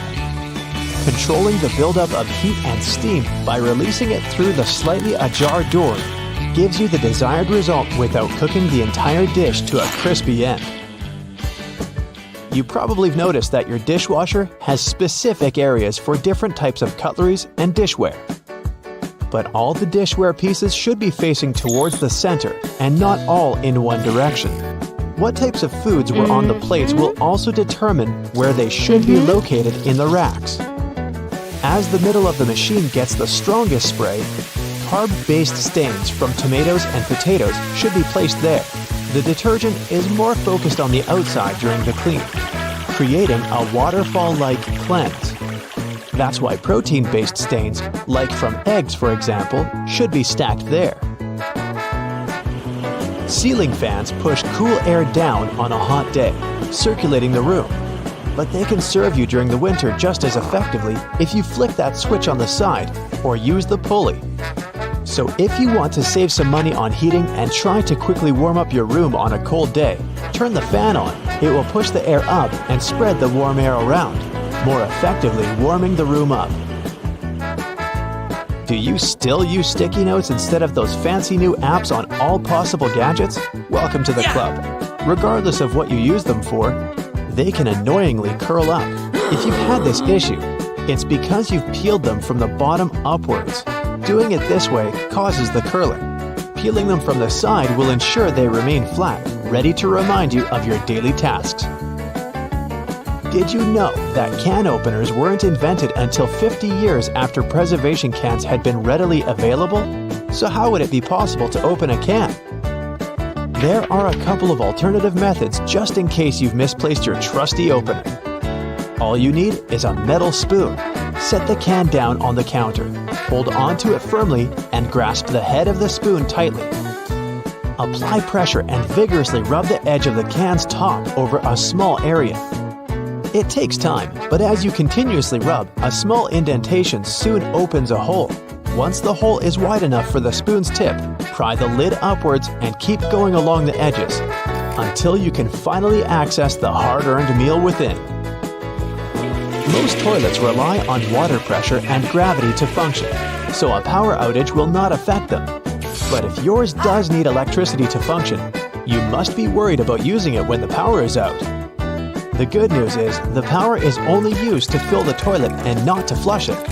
As the flushing mechanism will still work, open the toilet tank and pour in a couple of gallons, and you're free to flush away whatever you need to.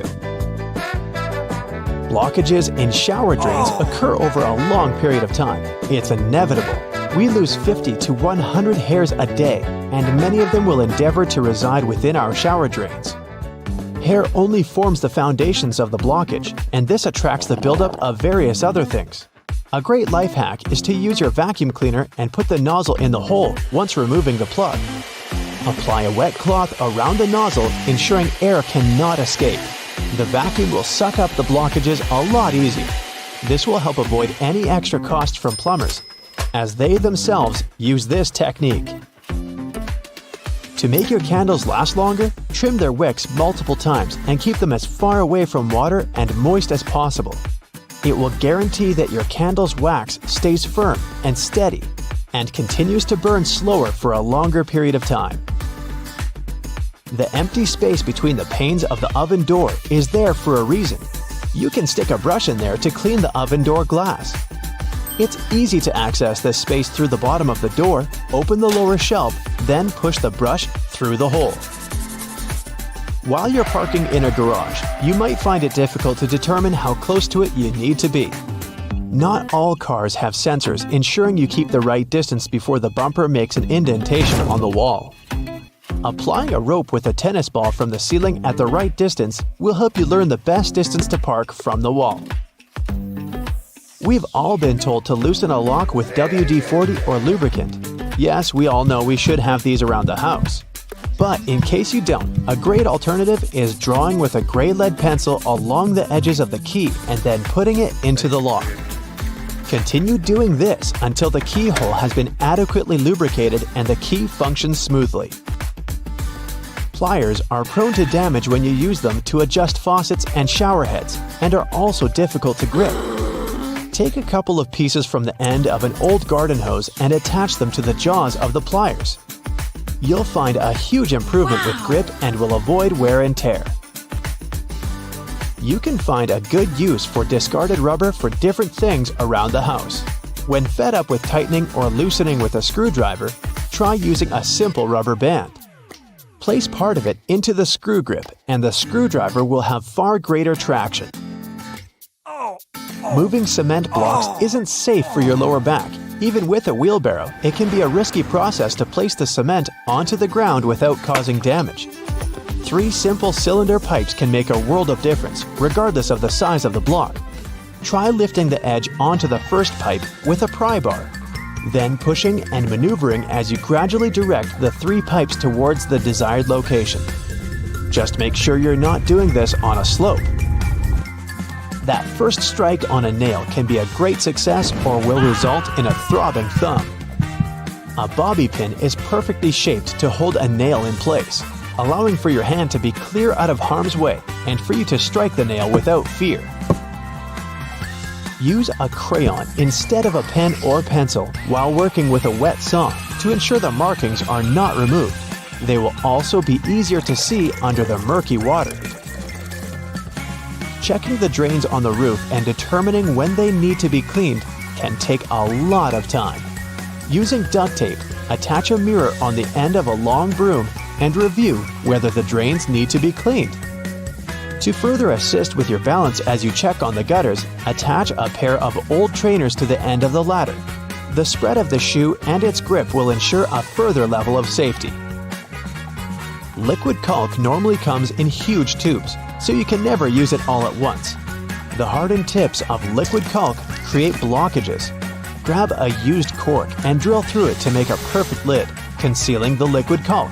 Now it's ready to be used again with no blockages. You're trying on a pair of jeans, a dress, or a jacket, and are about to dig your hand into the pocket when you realize there's no depth to it. The pocket is simply not there. But why would anyone create pockets you can't put anything in? And now would be a good time to pick your iPhone up from off the floor. Well, the reason for fake pockets is simple. If a clothing item has a specific cut or shape, pockets may spoil it.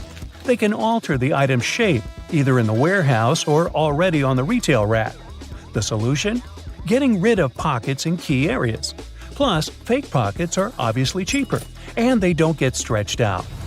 Interestingly, this practice goes back to the 17th century.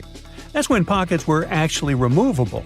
They resembled small bags, and women, for example, could move them from one outfit to another. Unfortunately, it was also very convenient for pickpockets. They could grab such a pocket and run off with it. Then, clothes became more streamlined, and slim pockets started to be sewn right into them instead of attachable bags. This was believed to make the shape of a person's silhouette more alluring. But soon, slimmer skirts came into fashion and pockets went out of it, and people started using handbags instead. These days, most pockets are real, but some of them are still fake. So, how can we make sure that we don't actually turn a fake pocket into a hole thinking it's a real one? Well, first of all, take a look at the stitching along the edge of the pocket, where it's supposed to open up. If you see a single loose thread, just snip a piece of it and start pulling gently. If the pocket is real, the thread will easily come out. But if you feel that the stitching won't budge, most likely you have a faux pocket on your hands. If this is the case, just leave it be. Now let's move on to some other everyday objects that may be hiding some secrets. For example, those lines on some kinds of chips. For one thing, they help with the distribution of spices and seasonings. In other words, all those substances that make your chips taste like cheese are mostly stored inside the lines. Plus, the lines make chips crunchier. Highlighters are filled with a special semi-transparent fluorescent ink that can glow in dim light. Yellow and light green hues are the most popular because they don't prevent you from seeing the text after black and white photocopying. Photocopiers perceive yellow and light green marks as almost non-existent and don't print them. Now, back in the day, the first jeans had one problem. Workers and miners, who were the original jeans wearers, put too much pressure on the poor piece of clothing. As a result, the seams couldn't withstand the stress and tore. So, tiny metal studs were invented to prevent this from happening. Most metallic zippers have a hidden lock inside them. That's why you shouldn't leave the zipper handle in an upward position. When you pull it downwards, it automatically locks. It's all thanks to several tiny grooves hidden underneath the handle. Now, about those horizontal lines on plastic bottles. They help hold bottles up. Some bottles are produced from soft plastic. Without the lines, they wouldn't keep their shape. Instead, they would twist easily or even break. Bath foam isn't only for fun or a nice smell. It helps regulate the temperature too. The bubbles keep the water hot, and you can enjoy your bath a bit longer, with or without your rubber ducky. Ever notice that layer of clear liquid in gel pens? It's called the ink follower or stopper fluid. The gel in such pens contains pigment particles dissolved in a polymer solution. The gel should be thick enough to keep the pigment particles suspended, but also thin enough to flow first onto the ball and then the paper. The main task of the stopper fluid is to be a barrier to prevent the gel from evaporating or leaking out. Without this transparent fluid, your gel pen wouldn't function. The fluid always stays in one position and doesn't get dissolved with the gel. Neither does it move backward or flow out of the pen. The holes in the bottoms of your earphones allow air to circulate up and through the speakers. It allows to increase low frequencies, making the bass sound deeper. The quality of the sound also becomes much better. Some plastic milk containers have dents on their sides. Try as they might, they just cannot park without some damage. Nah, I made that up. These dents serve several purposes. For one thing, when milk spoils, this process usually causes swelling and high-pressure buildup inside the container. Oh boy, that's when the dent comes in handy. It pops out and doesn't let the jug blow up. Plus, if you ever decide to freeze the milk, it will expand like any other liquid. And then again, the indentation will pop out and prevent the container from breaking inside your freezer. That's a good thing. Airplane windows have rounded edges, and that's a crucial safety measure. It prevents aircraft accidents. Weak spots are usually situated in the corners. If airplane windows were square or rectangular, each of them would have 4 potential weak spots. Under pressure, they would collapse. If you look closely at a tram's overhead lines, you'll see that its contact wires zigzag back and forth instead of going in a straight line. The thing is that all trams have pantographs attached to their roofs.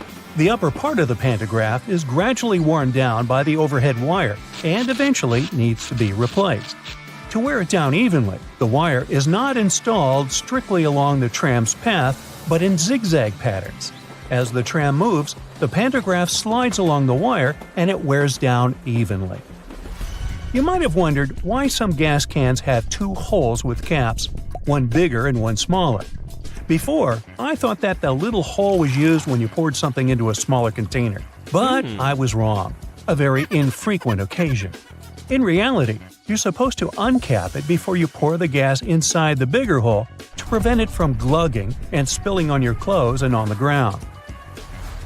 Most of the buttonholes on a shirt are vertical, but the top and sometimes bottom ones are horizontal. The reason is simple. These 2 buttons slip out more often than others. Luckily, producers have found the solution that can prevent these buttons from slipping out: horizontal buttonholes. What engineering! Buttons tend to slip out less from such buttonholes. Stick sachets of sugar or salt are easier to open than many people think. There's no need to tear off one of the ends. The right way is actually to tear them down the middle. Some boots have loops sticking out on the back. Their main purpose is to help you pull your shoes on easier. Just tug on the loop while you're pushing your heel into the boot. You can also use these loops to hang your boots on a hook when they're dirty or when you want to dry them after washing. Or you can run your laces through the loop if you want to tie them around your ankle. When you're on board the plane, you might spot a little triangle over your seat. Such triangles show the flight crew the best spots to check the plane's flaps through the window, just in case they're flapping. If your shoes are really slippery, just take a bit of sandpaper and rub it on the soles for better traction. They'll become more grippy and you'll be able to wear them out in the rain. Now, if they get too wet, they might turn gripey, but that's only if you have talking shoes. If you drill several holes at the bottom of your garbage can, putting in and taking out trash bags will become much easier. You won't have any problems with suction. You can usually find some silica gel in bags, shoes, and many other things you buy. This shell absorbs excess moisture. Don't throw it away. Each time your shoes get wet, put a few packets of silica gel inside. The thermos wasn't actually invented to keep your coffee warm. It was made by a Scottish scientist who just wanted a safe place to put his chemicals at a stable temperature. So he took 2 bottles, put the smaller one inside the bigger one, and vacuumed out the air between them. Well, anyway, thanks for the hot coffee. There's nothing better than a nice piece of buttered toast for breakfast, if we're not counting hot fudge sundaes. But if you find it harder to spread out cold butter over your toast, here's an idea. Use a cheese grater. Figure out the amount you need and grate the product. The process will also soften the butter, making it easier to spread, and you won't have to melt a too large amount of it in the process. But still, that hot fudge. Dried pasta comes in all sorts of different shapes and sizes for a reason. That's because each type of pasta goes best with a particular sauce. Pasta shells, for example, are perfect with denser and chunkier sauces. Why? Because the sauce gets inside the shells, making it easier to serve and eat the dish. The ribbed outer surface also helps with covering the shells in the sauce. If you ever end up burning your cookies, you can save them with your trusty grater too. Just grate off the blackened parts after carefully taking the cookies from the baking tray. But be careful and wait until the cookies have cooled down. Also, if you ruin their shape a bit, you can always dip them in some melted chocolate. After the chocolate cools down, you'll have perfectly shaped cookies. Although, after it gets past your lips and beyond, does the shape of the cookie actually matter? Just saying. If you like adding a lot of ingredients to your sandwiches, but don't really appreciate it when the bread gets soggy, there is a way to reduce the amount of moisture. Pick your sliced tomatoes or cucumbers and place them between 2 paper towels for up to 5 minutes. After that, you can use them. Also, make sure to spread butter, cheese, or sauces like mayo or ketchup onto the bread first. This will help you seal the bread and keep moisture at bay. Some people think that the little white string that you find near an egg yolk needs to be removed before you cook the egg. Well, I'm here to tell you that these strands are called chalaza, and you don't actually need to get rid of them. They help keep the yolk in place at the egg's center. A chalaza is not going to mess up the consistency or the taste of your food, so removing it is completely up to you. Ever notice that most juice boxes come with 2 flaps, one on each side? Those are actually handles. Manufacturers design the boxes this way to make it easier for us to hold them. This way, we don't end up squeezing the box, making the juice spill out. Now, you don't need to be a baking pro to know that you can use both white and brown sugar in your recipes. But have you ever wondered what the difference between these two is? It turns out that the only thing that sets them apart is that, during production, a small amount of molasses is added to the brown sugar. Molasses is basically a sort of syrup you get when processing sugarcane. It's usually removed during the refining process. That's how white sugar is produced.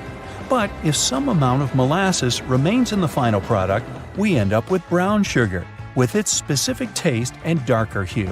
It's a good thing. There are a lot of things you can put in your dishwasher apart from your dishes. For example, you can clean such things as your silicone oven mitts or the knobs of some kitchen appliances, like your oven or stove. Some kitchen sponges and reusable towels may be safe to clean in the dishwasher as well. Speaking of kitchen cleaning products, there are a lot of things you can do with dish soap, like degriming your patio furniture. Just add a bit of dish detergent to some warm water and use the solution to wipe down your outdoor furniture with a piece of cloth. Finally, rinse it clean using your garden hose. You can also use dish soap to get rid of greasy stains on your clothes. Be it pasta sauce or salad dressings, hey, sometimes we miss our mouths. So, just apply a little dish detergent to the stain and then rinse with water. Use non-colored soap for lighter clothes. For more difficult stains, let the dish soap sink in for a bit, then throw the piece of clothing in the washer as usual. And think about maybe getting a bib. If none of the methods have helped you organize your closet, and you're still overwhelmed with large piles of clothes, there's a simple way that might be effective. It's called the one-in, one-out rule. That means for every new piece of clothing you buy, you need to get rid of one you already have. That means you'll always be decluttering your space. To make it easier to find something in your closet, good luck. Keep your most used items at eye level. This way they'll be easier to find and pull out when you're in a hurry. Those items that you tend to use less often, like your evening clothes for example, can stay on the shelves above or below your eye level. You can make good use of old spice tins. If you glue some powerful magnets to the inside of the tins, they can double as magnetic shelves. You can use them for all sorts of everyday items, like kitchen pliers, ice cream scoops, or even cutlery. You can also place them on any metallic surface, like your refrigerator door. They'll blend in nicely with your kitchen magnets. Hidden in your laundry room, there's a great tool for picking up pet hair. It sometimes works better than lint rollers.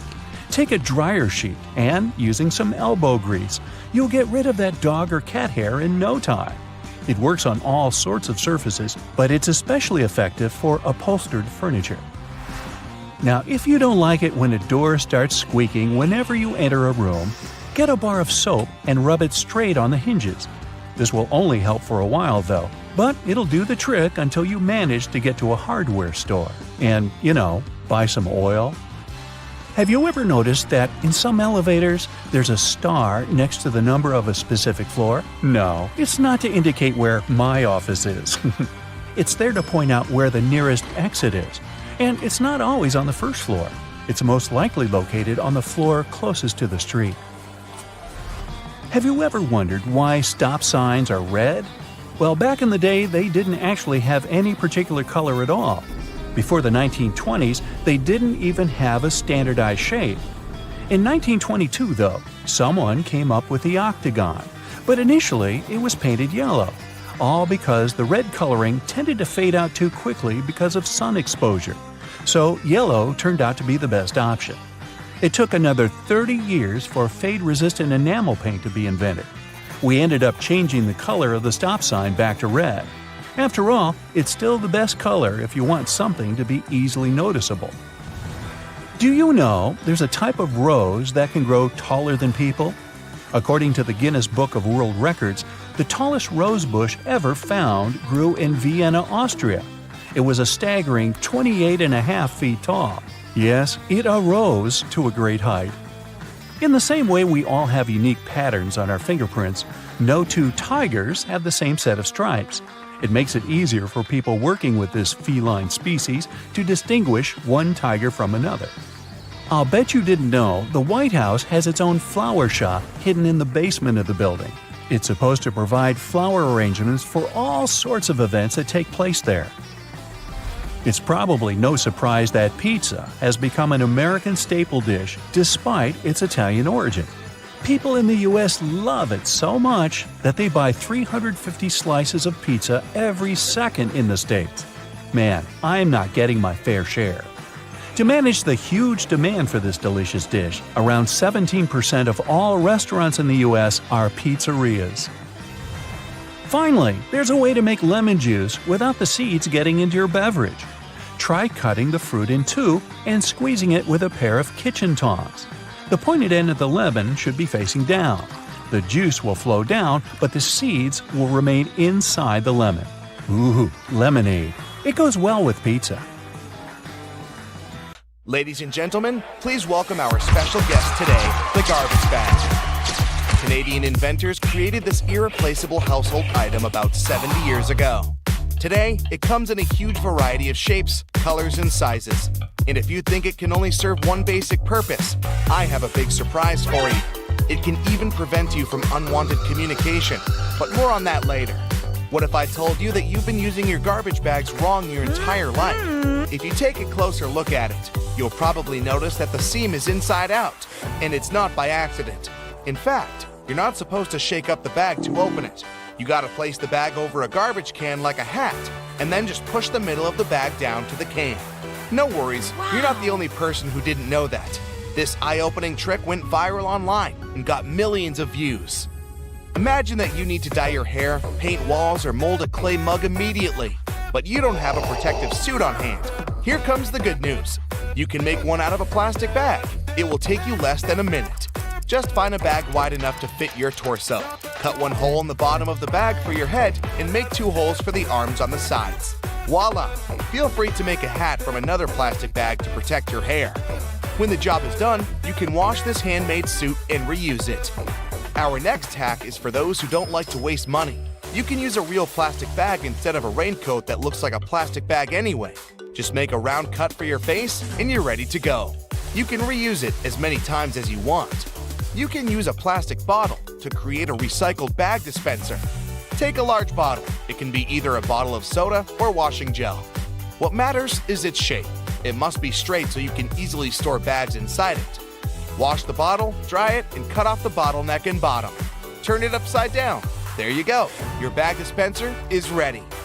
You can use your imagination to paint and decorate your DIY project with stickers and lettering to your taste. When the design is ready, attach it to the back of the bottle and stick this holder to the wall in your kitchen or one of the cabinet doors. Imagine you've been planning a perfect hiking weekend for ages. But when you actually get there, it starts raining. Don't rush back home. Plastic bags will serve you well if you need to put your clothes or equipment on wet grass. Also, you can make an emergency sleeping bag cover using a large garbage bag. After the rain, it will serve as a nice mattress to lay under your sleeping bag to protect it from moisture and provide an additional layer for a cozy nap. Just fill the bag with some soft leaves and straw that lie on the ground, and there you go. A large garbage bag can be your best friend when you're camping with friends somewhere in the wild. You can turn it into a temporary handmade shower, toilet, or even a dressing room out of it. Just hang it on the tree and no one will spy on you. If you went for a walk wearing a pair of your favorite shoes that get wet easily, here's an easy tip to keep your socks dry. Put plastic bags over your socks. Tuck the edges of the bags into your socks or trousers, and then put your shoes on. There's one obvious drawback though. Feet can slip inside the shoes, so be careful. These plastic socks are also handy when you're trying to put on tight jeans that usually make your feet stick inside them. Have you ever had your bag torn at the worst possible moment? A plastic bag with handles can become an emergency backpack. Just place your stuff inside the bag, put your hands through the handlers, and you're ready to go. A garbage bag is also a good material for book covers. You can reuse multicolored bags to create a unique pattern for your favorites. You're moving to a new house and packing all your belongings. Suddenly, you run out of boxes. Sounds familiar? No problem. Grab a package of large garbage bags and pack the remaining stuff. Unlike boxes, this packaging will protect your property from rain or snow. Garbage bags are especially good for packing blankets, pillows, and stuffed toys. If you need to make a vacuum packing for your clothes or stuffed toys, simply put your belongings in a trash bag, place a tube from your vacuum cleaner inside the bag, and then turn it on. The vacuum cleaner will remove all your excess hair from the bag, and you'll save space in your suitcase or basement. Someone really special has invited you home to cook a romantic dinner together. Finally, you want to show all your extraordinary cooking skills, but your special someone doesn't have an apron, and you don't want to mess up your new outfit. No worries. Make an emergency apron using a large garbage bag. It will surprise that special someone even more. Speaking of stylish outfits, are you familiar with the term garbage bag dress? Celebrities and famous fashion brands shock the audience with outfits looking like trash bags from time to time. Some of them actually make outfits using garbage bags like fabric. It's a popular option for young artists who can't afford to buy and use expensive fabrics. Garbage bags are very flexible, so they are a useful material for making patterns for future outfits. When it comes to garbage bags, the DIY project's possibilities are almost infinite. People use bags to make lampshades, clothes covers, small cosmetic bags, makeup organizers, recycled glasses, and whatnot. Some even weave baskets, bags, and floor rugs out of them. It's pretty easy to handcraft a rug. You need to cut several bags into equal strips and weave a long braid from these strips. Now twist this braid into a spiral and tie or glue each layer together. To secure this entire construction from breaking, you can screw your rug on a sewing machine from the middle to the edges, as if you're drawing a star. This plastic braid can also serve as emergency laces, a rope, or a handmade ribbon for decorating gifts and flowers. Filmmaking is another yield where garbage bags can be real stars. If you're shooting indoors and the sunlight is too sharp, you can put white garbage bags on all windows to diffuse the light or to set the white balance. Blacklight-proof garbage bags may serve you as a shading curtain to get rid of the sunlight in the room whatsoever. Feel free to use a white bag to create a diffuse light bulb. Inflate the bag like a balloon and put it next to a lamp. But make sure to use a LED light so it doesn't get too hot. Everyone knows that touching a plastic bag with a hot iron is a bad idea because it will melt. But this lets us create unique shapes from this colorful and affordable material. Want to make a unique designer vase? Take a bowl and cover it with paper tightly. Then wrap the matching strips of plastic bag around the bowl. Now place another layer of paper on the top and gently iron over the entire surface of the bowl. Voila! The plastic's melted and you got a new stylish and eco-friendly vase. Garbage bags can produce very cool sound effects. If you live in a desert where it never rains and need to recreate that relaxing sound, use a plastic bag. It's always better to speak up like an adult, but if that doesn't work for you, here's a quick fix. Next time some annoying person calls you, don't bother to make excuses why you can't talk right now. Just grab a garbage bag and rustle it into your phone speaker yelling, "Hello? Hello? I can't hear you!" Confession time. Have you ever used this trick?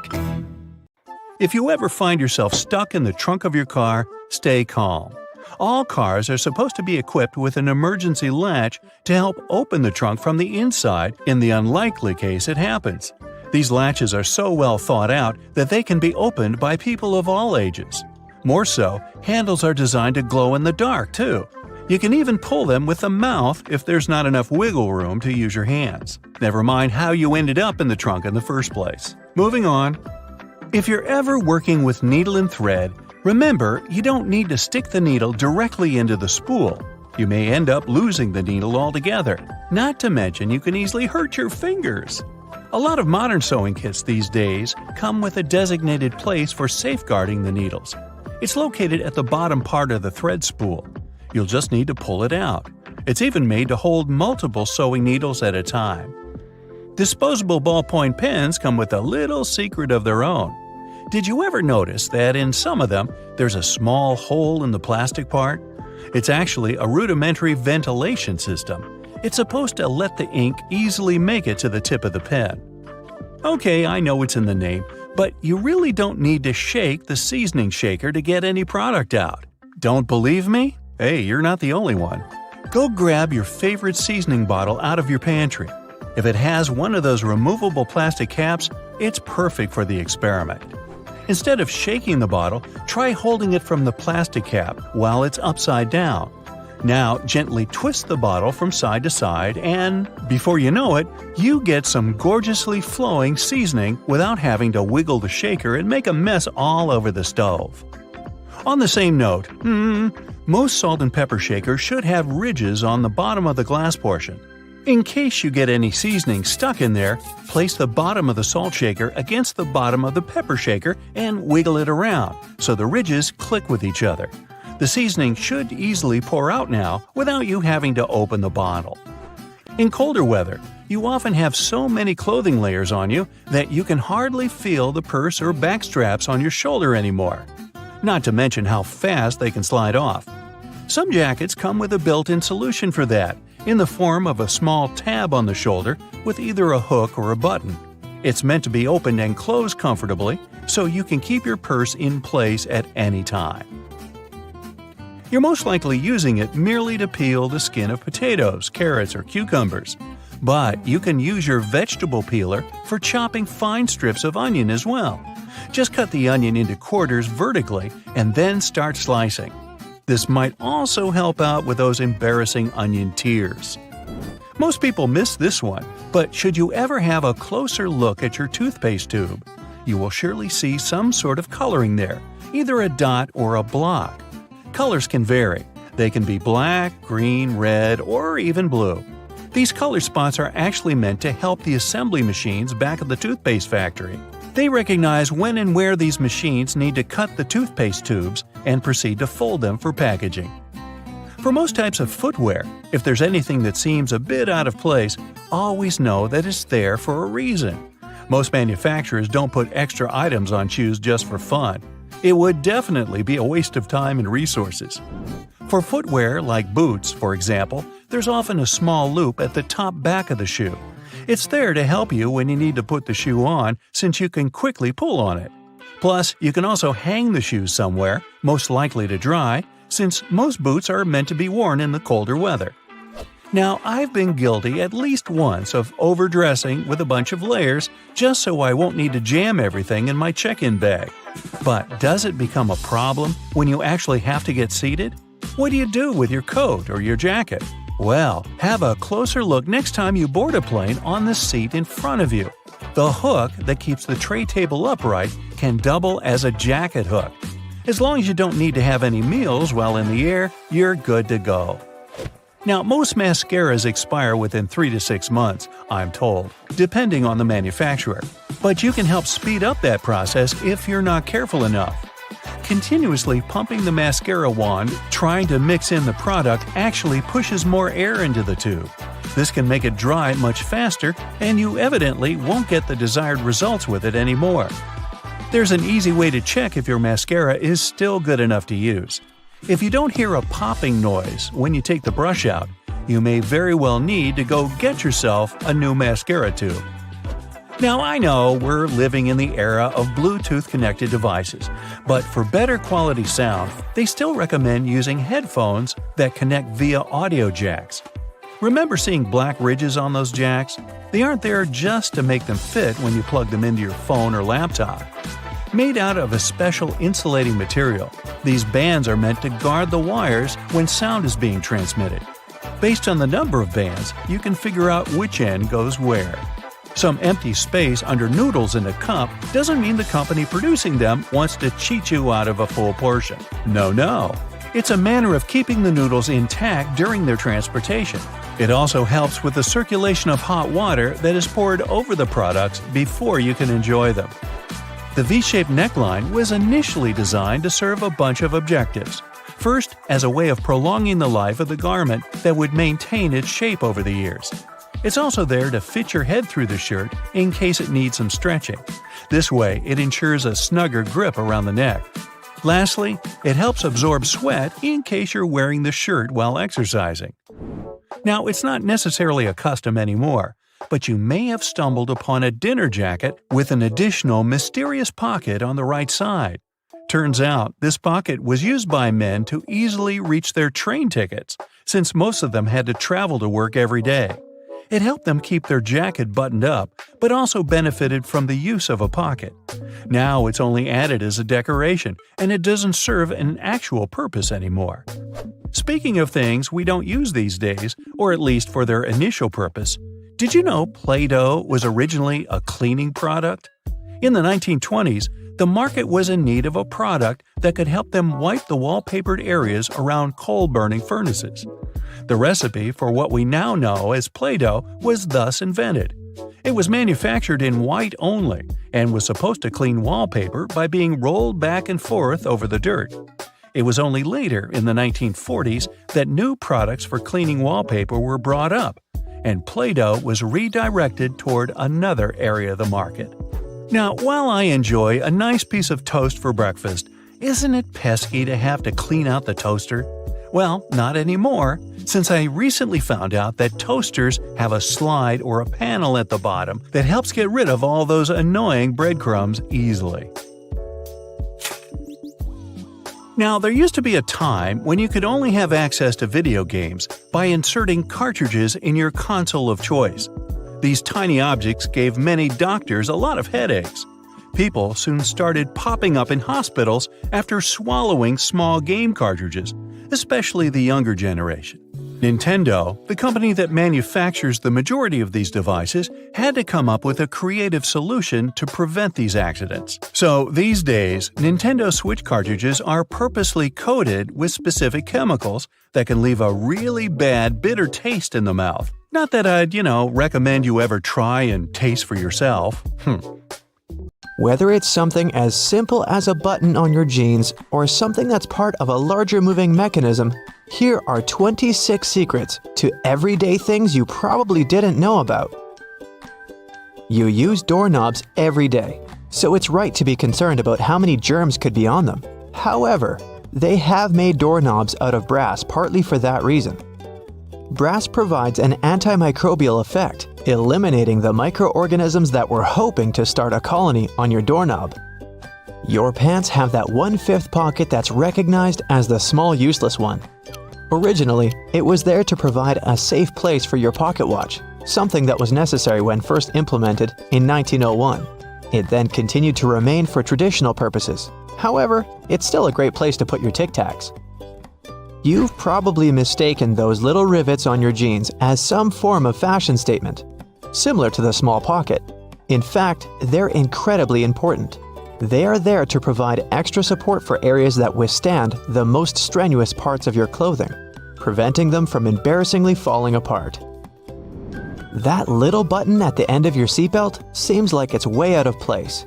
In fact, it's there to ensure your buckle will always remain at the end, so you won't have to awkwardly fiddle with your seatbelt every time you put it on. You're in a new car or a rental, and the gauge tells you the gas is getting low. You don't know which side the fuel cap is on from the inside. It can cause unnecessary effort at the gas station. However, your fuel gauge has an arrow that reminds you which side to fill your gas tank up from. Some models of cars may also have a gas tank hose instead, with the hose pictured on the side that the cap is on. Hiking and walking through snow requires the best kind of footwear. The shoes which are perfect for this also have an extra eyelet for your lace to loop through. Looping your laces through the extra eyelets will give more support for your ankles and feet and will provide more stability as you walk. But as you walk, blisters are also a concern. The sweat in your shoe creates friction between the feet and the shoe, which then helps create the blisters. Antiperspirant that you use for your armpits will help keep the feet from sweating. Just make sure you use the clear one. Cooking for people is always nice. However, sometimes the guests are late. Yep, we're all guilty of that sometimes, right? The extra drawer under your oven, where you've been keeping all of your spare pots and pans, was actually made to keep your food warm. Great for those who are late to the meal. Ever wondered how long that padlock could possibly last when it's outside, in the rainy weather, keeping your bike safe? It has a little hole at the bottom of it. It's there to drain water to avoid corrosion on the inside. It also serves to provide oil, further prolonging its use. That hole in the elevator door isn't there to check who's inside so you can avoid sharing a ride with specific people. It's a keyhole in case it breaks down. Ketchup, sauce bottles, and all other condiments we love all have a stage when it's difficult to get the insides out. You try hitting it, shaking it, and poking things inside to encourage the tasty condiments to come out. Luckily, there is an easier way to do it. The label at the top suggests where to tap the bottle. The sauce will come out easier and smoother, allowing gravity to take the place of frustration. The purpose of wooden coat hangers is to help repel pesky insects and avoid fungal growth that eats away at your clothing. As it's made of cedar wood, it contains oils that have insecticidal and fungicidal properties and were used as far back as the ancient Egyptians, although they used it for other purposes. We've all been trained and tested at the art of typing and know the correct way to use a keyboard. But you may not have noticed that the F and J keys have a small ridge at the bottom. They're there to help you find your correct starting place with your fingers on the keyboard, without having to look down. If you've been lucky enough to get the window seat on the plane, you would have noticed that little hole at the bottom of the window. It helps with the air pressure on the plane. The window itself is made from acrylic and isn't actually glass, which saves it from fogging up so you can see the scenery on your journey. The windows on planes were originally square. However, they would continuously break from the constant changes in pressure. Round windows are able to evenly distribute the pressure, ensuring you'll have a pleasant journey without falling out. For all you Nintendo Switch players, those who have tried to taste your cartridges will notice they have a bitter taste. The manufacturers added it intentionally, as the Switch's cartridge size is very small and it might be a hazard for the youngest players that have a tendency to put things in their mouth that they shouldn't. So the bitter taste made from denatonium benzoate ensures that they won't be tasted for too long. Cosmetics containers that are filled with products used for your skin have a secret number on them. This is to help inform you how long the product will be usable, ensuring it doesn't cause the reverse effect by damaging your skin instead. Pen lids have a hole at the end of them.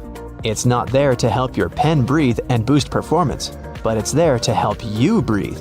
Just in case while you're sitting in class or at work and you're chewing on your lid and just happen to swallow it, you can be rest assured if it's stuck, the pen makers were thinking of you. When you're traveling by car or any other form of ground transportation and you're trying to drink your favorite pop from a straw, you'll find it quite difficult to do at times. Simply turn the tab on the can around so that your straw easily fits inside, making it easier to drink out of. There are always spare buttons when buying new clothes, along with a little bit of fabric. It's far too small to repair that crutch part that always rips first. The fabric is actually there for you to test how to wash it, so you don't accidentally ruin your brand new clothes. Determining how much pasta you need just for yourself can be difficult to figure out. Your big spaghetti spoon with the big hole on the inside, that looks like it's there to drain water, is actually there so you can put the uncooked pasta inside before cooking, so you know exactly how much you need. New shoes always come with those strange little packets. That's silica gel. The gels are there to reduce the moisture in the air to avoid any fungal growth while the shoes were waiting to be purchased. There's a lot of chemistry involved to get you that silica, and it's very effective, capable of absorbing 50% of the humidity. So make sure you don't throw it away. Next time you need to dry out your electrical devices, it's a lot easier than using rice. It's difficult enough to see at night whilst driving, but it's even worse when the driver behind you shines their high beams. Your rearview mirror has a tab at the bottom. When you press it, it changes the angle. One is for day driving, the other, well, for nighttime. It'll help in case that one person driving behind you has forgotten to turn off their high beams. Although your screwdriver is ergonomically made for your hand, sometimes you have that one screw that's too hard to loosen up. The handle is also shaped so you can easily fit inside of a ring spanner or wrench, allowing you to apply more force, ensuring that you can remove that troublesome screw.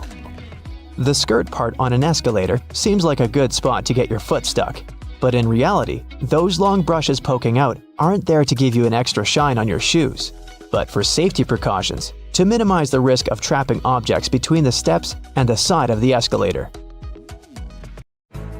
Have you ever stopped to think about the thrilling secrets of day-to-day modern life on planet Earth? I'm talking about tiny windows in washing machines and little holes in airplane windows. If you haven't got a clue of what I'm talking about, tag along and allow yourself to be as surprised as I was when I found out. Remember the drawer at the bottom of your oven? Maybe you've been ignoring it all along or using it to store pots and pans. Well, even though it can serve this function, that's not the only thing it's there for.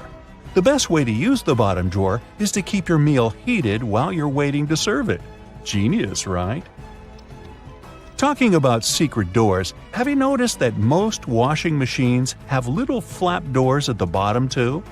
These doors actually serve as drain traps. It's where all the items that we put to wash together with our jeans and jackets go to. It's a type of collector, let's say, of small items. It stops them from getting into the main drain pipes and clogging them. It saves us hundreds of dollars in repairs each month. Now, who hasn't gone through the confusing task of having to measure how much pasta to cook for one serving? Well, here's the solution: the holes in the center of pasta spoons. They were actually made for measuring the exact amount of dry pasta you need for one serving. If you try stuffing wet cooked pasta through it, well, good luck with that. On a similar topic, have you ever wondered why pen caps have holes in them? Maybe you thought it was a design feature to regulate air pressure. But in reality, these holes have a much simpler and more important function: to reduce the risk of choking. Now, lots of people love to bite on their caps, and this tiny hole prevents them from choking in case they accidentally swallow a cap and it gets stuck in their throat. For kitchen lovers, there's a hidden secret right in front of your eyes that can change your life. Think pans. Now think handles. Right, they have holes in them.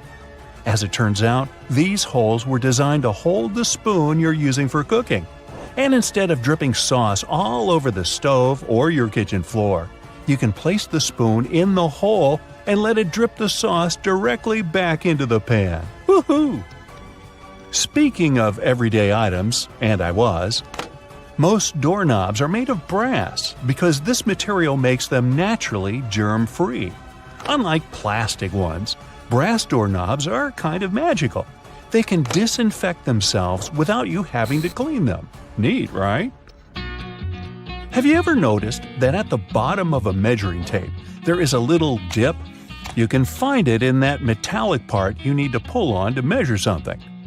Well, that dip is actually the exact size of a regular nail. It was designed for people to place the tape on top of a nail and use it as a support while they stretch the tape. Well, I can't wait to try it out for myself.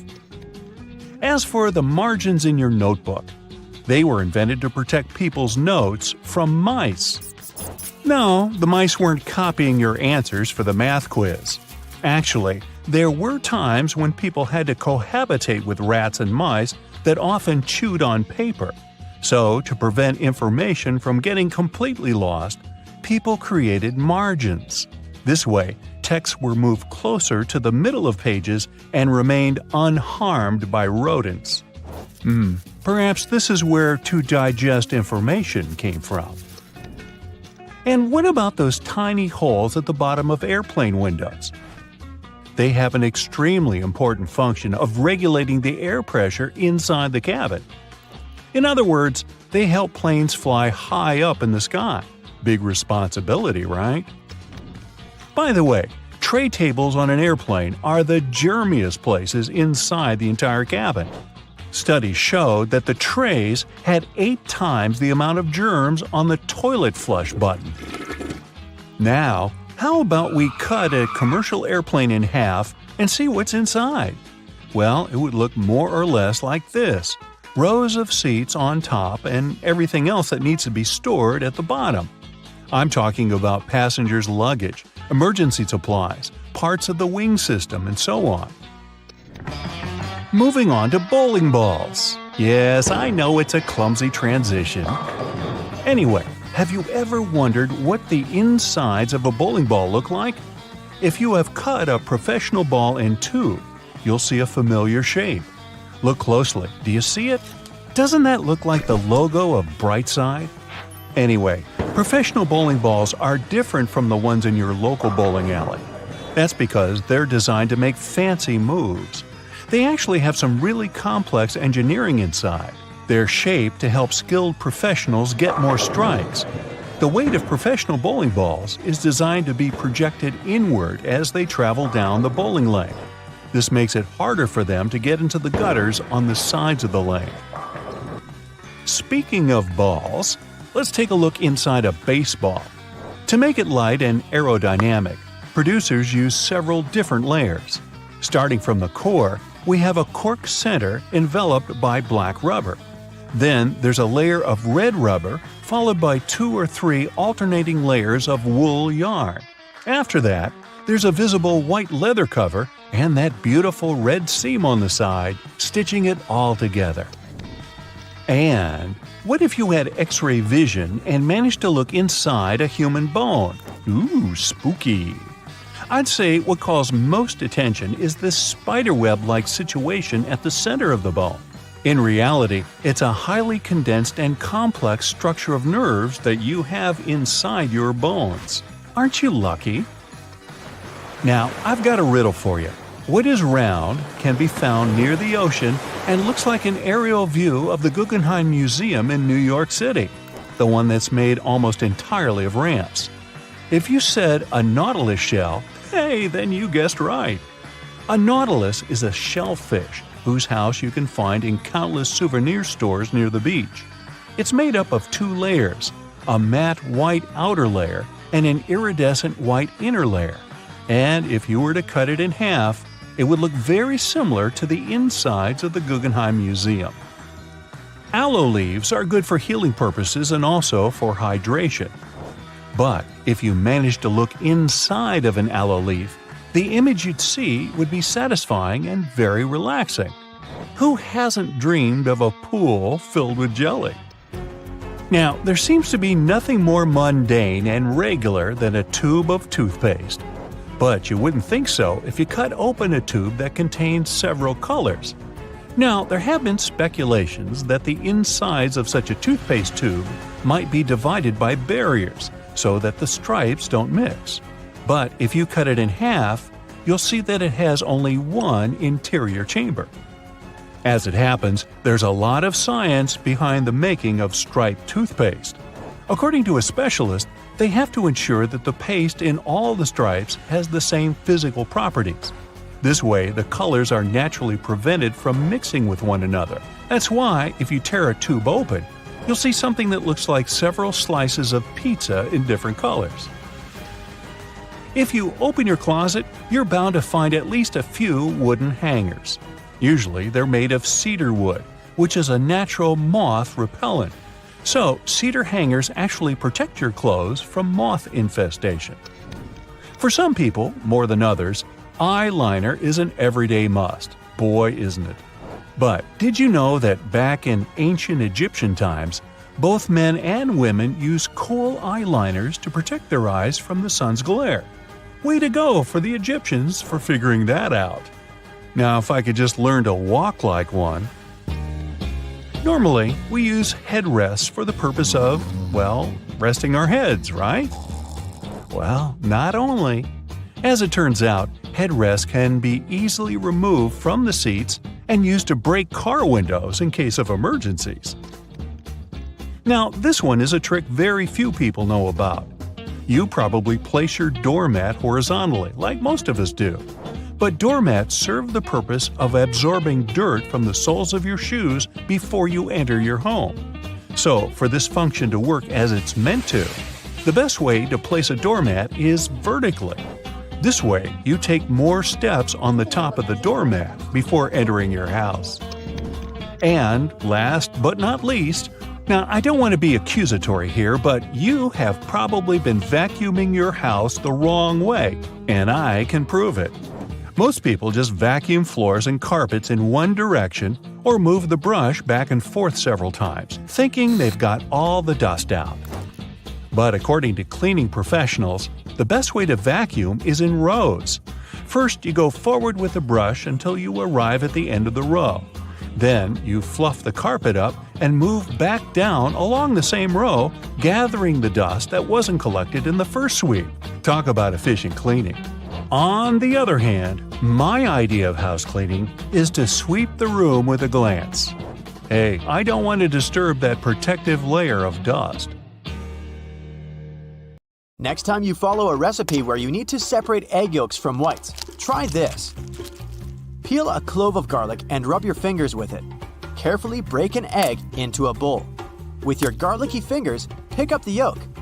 And voila, you can now marvel at how perfectly it separates from the egg white. If it's egg peeling time, there are two easy ways to do it. When cooking eggs, add a teaspoon of baking soda to the boiling water. This will make peeling eggs much easier. You can also place them under cold running water as soon as they're ready. The eggshells will come off much easier, and you won't burn your hands while peeling the eggs. The sides of roads have sleeper lines for a very important reason. Their main function is to alert those drivers who doze off behind the wheel. When a car starts steering off the road, the tires go over the lines, and the sound wakes the driver up. Those price tags and labels that come glued to your Tupperware are easier to remove than you might think. No need to waste hot water and soap trying to remove them. Take a hairdryer instead. Blow some hot air directly onto the tag for a minute or so. There you go, the label comes off at once. White household appliances might get yellow with time. To make them white again, use this simple trick. Apply bleaching cream to the surface of an item. Wrap it in plastic and let it stay this way overnight. The next morning, check it out. It'll be as white as when you first bought it. When you buy a pack of cans, opening it might turn into a problem. You probably tear a hole in the plastic and try to squeeze a can out of there. But the bottom of cans was actually designed to make this part much easier. Grab a can and rub it over the top of another can from the pack. A circle the exact same size of the can will be cut out. This way, you can easily remove the new can from the pack without destroying the entire thing. Now to the art of lime squeezing. When you pick limes at the grocery store, you never know how juicy they are, and often, when you bring them home and squeeze them, almost no juice comes out. Try heating these citruses in a microwave for 30 seconds before cutting them open. You'll see that the juice will come out much easier. But be careful, they're going to be hot, and you don't want to burn your hands. If you're hanging out with your friends and feel like listening to some music but don't have a loudspeaker, there's no need to worry. Place your phone in a cup or bowl. The sound will get louder instantly. If you don't have a hanger at hand but still need to hang your shirt, this trick is for you. Most dress shirts have a tiny loop on the back between the shoulders, and you can use it to hang your shirt. How about the worst case scenario? Your phone is running out of battery and you're running late. Try this simple trick. Switch on airplane mode. Your phone will charge to 100% in no time.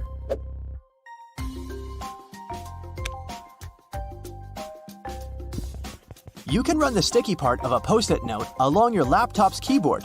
This will help remove tiny bits of food and dust that get stuck in between the keys.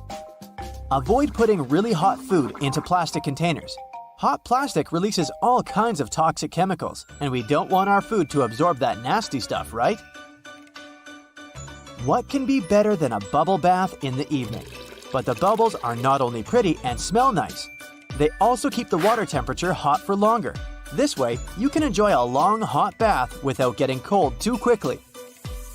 You got home craving a peanut butter and jelly sandwich, but your peanut butter now has 2 layers, and the oil is at the top. To avoid getting disappointed, next time, store a peanut butter jar turned upside down. Your screwdriver and wrench can work together to remove that stubborn screw.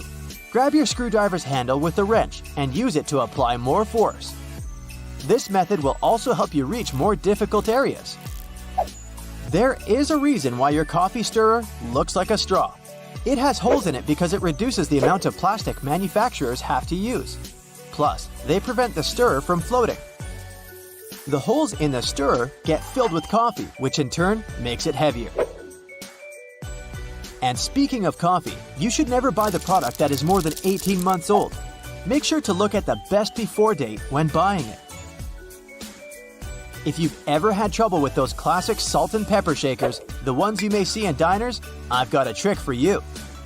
Instead of shaking your entire arm to try and get some salt out of the container, try rubbing the bottom of one container with the bottom of the other. Grab the salt and hold it so that the bottom of the container faces downward. Now, while holding the pepper shaker upright, rub the 2 bottom parts together, creating circular friction between them. After this, the salt will spill effortlessly. After a long day of hiking, your shoes might smell funny. Well, I've got good news for you. Put dry tea bags inside your shoes and keep them in a dry place for a while. The tea bags will absorb bad smells and make your shoes dry. If you've torn your flip-flop while taking a walk, there's a way to save the day, but only if you have a bread clip with you. First, push the strap back into its hole. Then attach the bread clip to the bottom of the flip-flop strap. Here you go! Your body needs a daily amount of vitamin C to boost your immune system, but oranges are a tricky fruit to peel. To avoid getting sprayed all over your face, start by cutting off both the top and the bottom parts of the orange. Then, cut the peel vertically. Hook your fingers under the opposite sides of the cut and open your orange. If it's difficult for you to figure out how much detergent you need to wash your clothes, here's a tip for you. Usually, detergent caps have markings that indicate the exact amount of liquid you should use per wash. It helps your detergent last longer. Permanent markers are not as permanent as you might believe they are. I can prove it. Let's say you used a permanent marker, thinking it was a regular one, to draw something on a whiteboard. Good news for you, you don't need to throw the board away yet. There's a way to save it. Get a regular marker and use it to draw over the lines left by the permanent one. Let it sit for a while so that both markers blend in together. The thing is, the ink of the regular marker contains a solvent that dissolves the pigment the permanent marker contains. Now take a paper towel and rub the whiteboard clean. The marker will come off easily. If you need to peel peaches, use the technique called blanching. First, heat up some water. Wait until it starts boiling. Soak the peaches in the water for about 20 seconds. Then put the fruit into a bowl with cold water and leave them for about 5 minutes. There you have it. The peel will come off nicely and easily. That plastic lid covering your drink can be used as a coaster. Take the lid off and put it on the table. The bottom of your cup will fit perfectly into the lid's inner ring. No more stained tables from now on. Bristles on escalators are there for safety reasons. They remain stationary while the escalator is moving, preventing people from standing too close to the sides. This helps to avoid accidents like getting your shoelaces stuck. If you pay close attention to elevator doors, you'll notice they have a small hole in them. This is a keyhole, and only authorized personnel have the key to it. They use it in emergency situations or during a regular maintenance routine.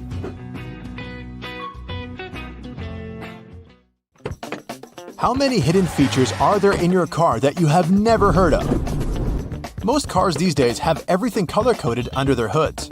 It makes it way easier to know what you need to supervise between services, like the dipstick, the oil cap, or the coolant. You can even have a look at the brake and washer fluid. Anything else that's black or gray, just leave it to the mechanics. Ever seen a snowflake light on the dashboard of your car? It's not there to let you know the winter holidays are coming if that's what you're thinking. It's actually a sensor that indicates the exterior ambient temperature. It gets activated and pops up the light whenever there's a road warning due to a sharp drop in temperature. It may sometimes even come on with an audio warning or a message on your dashboard to warn you that the roads may be getting icy, so you can either adapt the speed or change to the appropriate tires if necessary. Most cars come with added features for the summertime too, like those neat sun visors. Yours might have an added bonus you might want to check out. We all know they twist to help the driver out when the sun is not shining from the front. But some of them can also extend, so they can provide shade to a larger area. If you figure out your sun visor doesn't extend, there's a simple solution though. Buy a sun visor extender. You can even find them online. They work by being attached to your existing sun visors or windows for better shade coverage and visibility. Let's find some hidden features at home. It's not rocket science, but there is a wrong way to make ice in the freezer, and that's because you're probably not using the ice cube tray correctly. They come with that particular shape because you need to fill the trays until there's a layer of water on the top. This layer will help remove the cubes faster from the tray because it will crack when twisted and leave each cube poking out. You can then grab them in no time and enjoy your drink. If you find that the heat on your oven is too high or you need to cook some delicate dishes that require more control over the temperature, there's an easy way to adjust that. The knobs on your oven should come with calibration screws on their backs. Pop out the plastic knob and adjust it to your preferences. Be sure to disconnect the oven from any energy source before doing it. Do you know what your stove and your car have in common? They both have hoods that you can open if you need to have a peek or if they need some cleaning. If you look closely at the top of your kitchen stove, you will see two hinges located on the back corners. You'll be able to easily lift it up and clean out all the grime that's been stuck in there. Ever wondered why glue doesn't stick to the inside of the bottle? The answer is a bit more complex, depending on the type of glue. But the simple response is, well, it doesn't have any air in there. PVA glue contains some molecules called polymers and water. When the glue is out, the water evaporates, leaving just the sticky polymers behind. Things are more or less the other way around with superglue. It has a chemical that solidifies as soon as it hits water vapors in the air. Did you know Microsoft Word has a feature that you can use for references and a bibliography? It's not only helpful for keeping track of everything, but it also automatically formats all the information accordingly. If you like to surround yourself with as many houseplants as possible, here's an easy way to figure out if they need watering. Stick your fingers into its soil. It should give you a better idea than simply looking at the plant's surface. If you can reach 2 to 3 inches into the soil and feel it's dry, the plant most likely needs some hydration. However, this trick does tend to work better with smaller potted plants because of the limited depth. In any case, it's always best to research the plant's needs in terms of watering and sunlight before committing to a plan. And always be careful not to damage its roots.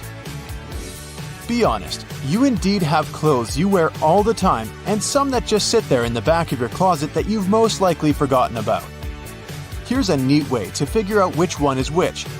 For starters, you'll need to turn all of your hangers backwards. If you really feel like putting more effort into this project, you can wrap some pieces of electrical tape on the hangers and write the start date on each. After that, everything is pretty self-explanatory. Each time you wear a particular item, turn the hanger around, making it face forward. After 6 months or a year, all those items that have yet to be turned around should go to donations or yard sales. Another great way to use hangers to help you with your wardrobe organization is to use them for your scarves. They will be wrinkle-free, but you can also see them a lot better and have a clear view of the scarves you actually use and those you should let go of. If you're looking to increase the storage space in your wardrobe, especially when the season changes, go pick yourself up some vacuum-packed storage bags.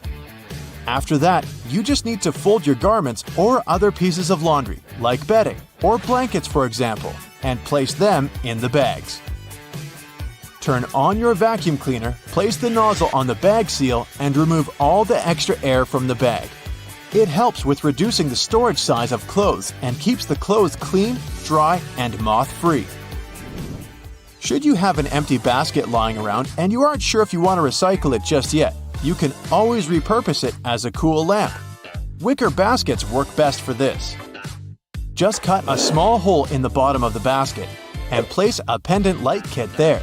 You can even paint it manually, or spray paint if you need it to be in a particular color. Another way to neatly repurpose things around the house is to use leftover cookie jars to store dryer balls, but the sky's the limit here. You can also use dryer sheets to remove dust from screens around your house, like computers, laptops, or TVs. These items are electrically charged, so they generally attract a lot of dust particles. Dryer sheets are made to reduce static cling, so they won't only remove the dust but also help keep it at bay for a longer period of time.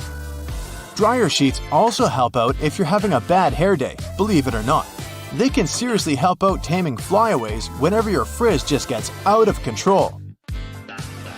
Run one of those dryer sheets from the roots of your hair all the way down to the tip, and be amazed. If there's a particular type of soap bar you like the smell of and want to replicate that on your clothes too, pick up one of those bars to make a day's clothes fresher. Place it in a fabric and place it anywhere between your clothes. Your shirts should smell awesome every time you pick them up. You can also save on fabric softener. I don't know about your washing machine, but mine does love to jump, I'll tell you that. If yours tends to run out of its designated place, especially during those intense spinning cycles, it happens because it's not perfectly fixed to the floor. The good thing is that most modern washing machines can self-level since they come with a pair of legs. Just lift the back of the device off the surface area it sits on, and it will drop them, locking them into place once it's perfectly leveled. Here's how you can protect your bank card from potential fraudsters. Use a marker and cover the last 4 digits. You can also use a sticker that's easy to remove and place it over the security code. Have you had a house guest that didn't use a coaster? Get a hairdryer and hold it a couple of inches away from the stain. Blow it on medium heat for a couple of minutes to evaporate the watermark. If a faded ring remains, mix equal amounts of vinegar and olive oil in a bowl. Wipe it onto the marked area and rub it in until the stain disappears. Then wipe it off. Don't waste time scrubbing the burnt stains off the bottom of a pan. Instead, fill it with water and add 3 tablespoons of salt. Let it sit overnight as the salt dissolves the burnt marks, and in the morning, pour the water out of the pan. This way, it will be much easier to scrub all that grease off. Picture this. You're on vacation and your shirt has become all crinkled inside the luggage. You need it tonight, but the hotel doesn't have an iron. Don't panic. Hang the shirt up in the bathroom, and while you relax in a hot shower, the heat and moisture will unwrinkle your shirt. It won't be perfect, but it will get much better without any effort. The football is on, and it turns out you've run out of standard batteries. You can use a smaller battery instead that easily fits inside. Now take some aluminum foil and crunch it up. Fit it into the gap on the negative or flat end of the battery. All done. You can turn on the TV now.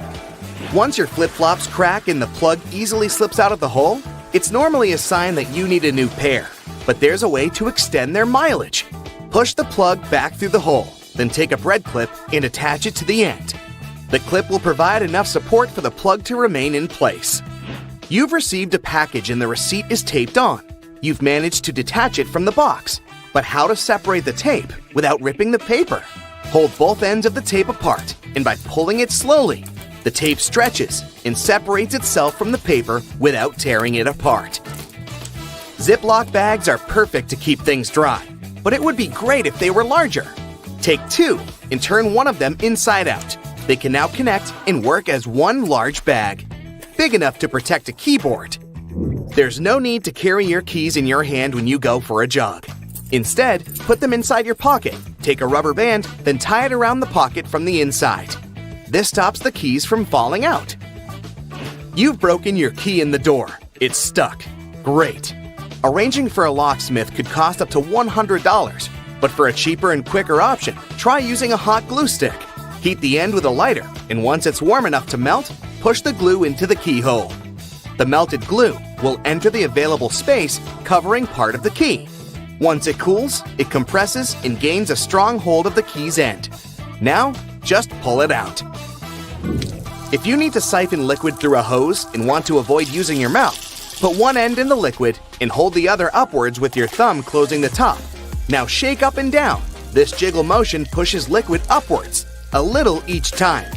And once it reaches the top, lower the exit point and let gravity do the rest. You've left your keys locked inside the car. It's an older model with a roll-down window. You could get the coat hanger and begin the long process of finding the lock. Or use duct tape. Make about 20 2-foot-long strands. Stick them onto the window, allowing enough room for the tape to grab onto at the bottom. Then with a friend, take the ends of the tape, holding them together, and pull downwards. The force will allow the window to lower enough that you can unlock the door. While drilling long screws into hardwood, your old drill might not have enough power, leaving them only halfway in. Before the drill gives up, get a block of wax and scrape the edges of the screws with it. The wax works like a lubricant, melting as it gets warm and providing easy entry for the screw. You're out camping, but you didn't bring anything to light the barbecue. Take a small plastic bag that won't leak, fill it up with water, and close it tight, making a round bubble. Hold it over where you want to catch the light from the sun. The bag of water will work like a magnifying glass, starting up the barbecue, just as long as it's a sunny day. Missing a corkscrew or a cork breaking halfway? By using a stove lighter, heat the top of the bottle. The heat slightly expands the glass, and this forces the cork out the top. You've superglued your fingers again. Take some salt and pour it on top of your stuck fingers. Put your fingers into the water and slowly rub. The mixture will dissolve the glue and release you in no time. While hanging up a painting, it can be impossible to find that stubborn nail. Place a fork upside down and insert it so the nail is in between the middle fork teeth. The fork has provided a long arm that's separated from the wall, making it easier to slip the string of the painting over the nail. Once it's perfectly balanced, simply remove the fork. You need to put a cake into a container, but taking it out again later by lifting it up from the inside might ruin the cake. Put the lid upside down and place the cake on the lid. The base of the container is now the lid, making it much easier to access, slice by slice. Pour out water more efficiently from large jugs and bottles by swirling. This will make the liquid inside spin, creating a vortex. The vortex allows for the air to flow back into the bottle as the water pours out, much faster than the glugging alternative. There's an easier and less messy way to remove eggshells from a boiled egg. Once fully boiled, crack the shell on both ends by tapping them. On one end, pinch off the shell. Use the opened end to blow with your mouth. The force of air will push the flesh and expand the eggshell, forcing out the egg undamaged. When the hinges of your laptop break, repairing them can cost up to $300. A far cheaper fix is to buy a picture frame and tape it to the back of the screen. You've dropped a small piece of jewelry on the floor, seemingly impossible to find. Take a stocking and place it over the end of the vacuum hose. Give the area a good vacuum and check the end periodically. You will eventually find it sitting at the end. You've drilled a hole in the wall, but the drill hole is now too wide. Remove the screw and find an object that is slightly shorter and thinner. Pieces of plastic, small wires, paper clips, or even toothpicks are perfect. Place whichever item you find inside the hole. It's filled the gap enough so the screw will now re-enter securely. Taking the trash out can put you in a gross scenario of getting bin juice on you. A great way to avoid this is by placing old papers at the bottom of the bag. Now, not only does it absorb all the liquids from the food and other sources, but also helps prevent bad smells from forming within a bin. Nobody likes mosquitoes, and pesticides are pricey. A cheap alternative is to take a plastic bottle and cut the top part off from the bottom of the funnel. After removing it, turn it upside down and put it inside the bottle. Mix 2 cups of warm water with 2 tablespoons of sugar. The mosquitoes will be attracted to the formula inside and become trapped. Now just sit back and relax without getting bitten. Road and construction workers are usually dressed in orange because the bright orange hue is visible even in bad weather. It's the most effective color to attract attention and alert people. No wonder lots of safety jackets and traffic cones are orange as well. The stop sign has an 8-sided shape to help drivers recognize it easily, even if they see it from the back. And when the signs weren't reflective yet, the octagon shape prevented drivers from confusing the stop sign with any other at night. The rumble strips on the side of the road are placed there to alert drivers who doze off behind the wheel. When their tires move over these strips, the noise and vibration work like an alarm clock. There are magnetic locks on fuel hoses at gas stations. They come in handy if someone drives away with the gas nozzle still attached to their car. In this case, the lock detaches the hose automatically. Oh, that's embarrassing. Gasoline looks like a rainbow in a puddle because it can't mix with water. It forms a thin membrane over it. When light reflects from it and the water at the same time, you've got a rainbow. A triple handle on a jerry can is there to make it easier for 2 people to carry it and distribute fuel evenly. Gas cans often have a second hole that actually needs to be uncapped too before you pour the gas. The air passage will prevent it from pouring out, so no more fuel waste. Most gas cans have 2 holes with caps, a bigger and a smaller one.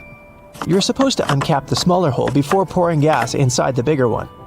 It'll prevent the liquid from glugging and spilling all over your clothes and the ground. Another little thingy we often neglect is a point on an ointment cap. Most tubes are usually sealed with a plastic film or foil, and opening it with your fingernails isn't the best idea. A point easily opens even the most safely sealed tube. You can use most screwdrivers together with a wrench to create more torque. Just place the wrench over the handle of the screwdriver. This way, you'll need to apply a lot less force than before.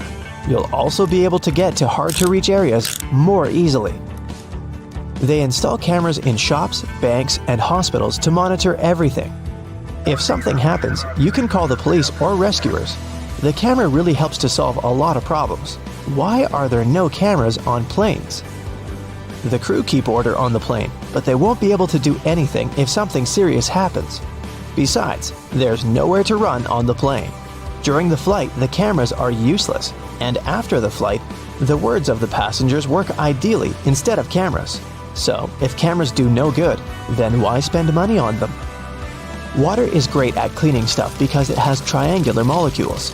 They're made of 1 oxygen and 2 hydrogen atoms, H2O. Such molecules have slightly different charges on their opposite sides, pretty much like magnets. That's why water easily sticks to other molecules, including those that make up dirt. Lots of private houses have triangular-shaped roofs because this allows rain, snow, and fallen leaves to slide off the slope. If all this stuff piled up on top of your house, one day your roof would collapse. When a storm is coming, clouds seem to turn dark, but it's just an illusion. Thin clouds on a sunny day let the light through easily. They also scatter all the colors of the light spectrum. This makes us perceive the clouds as white, but the thicker the clouds are and the more water droplets they contain, the less light they let through and the darker they look. A good doorknob is the one made of brass, bronze, or some copper alloys. These metals have an anti-germ effect. Bacteria spread way slower on them. They also get rid of germs pretty fast, within a couple of hours. Nope, it doesn't mean you don't have to wash your hands. Diamonds have such symmetrical shape to show you their brilliance. Initially, the gems aren't so beautiful. They go through several stages of cutting, and then become pieces of elegance. Most of these stones have a round shape with slightly pointed corners. Diamonds shine the brightest in this shape. Why are there two holes in the socket? The left hole is neutral, the right hole is not. And the gap underneath is ground. Electricity needs to flow through the chain. The current flows from the hot slot, passes through your phone charger, for example, and then goes through the neutral hole. Ever wondered what that small pocket on your jeans is for? People used to wear watches on chains. That small pocket was meant for it. Now, almost no one wears such a watch, but the pocket remains. You can still keep something small in there, like a ring. In London, there are some poles that look like street lamps, but there are no bulbs. Well, their official name is stink pipes, and they're a thing of the past now, but they used to come in handy back in the 19th century. These hollow poles would vent away the air and explosive gases with bad smells to prevent, shall we say, unwanted consequences. Most kitchen shears have metal plier-like teeth in the middle, between the handle grips. They can help you crack nuts, crab shells, and other tough products. You can also open jars and bottles or remove herb stems with their help. Leather often looks dull to the eye because it's covered with itsy-bitsy scratches and scrapes. They scatter the light that hits the material. When you coat your shoes in a layer of wax, you fill these tiny crevices. The surface becomes smoother and the rays of light bounce off it more evenly. That's why the leather looks shiny.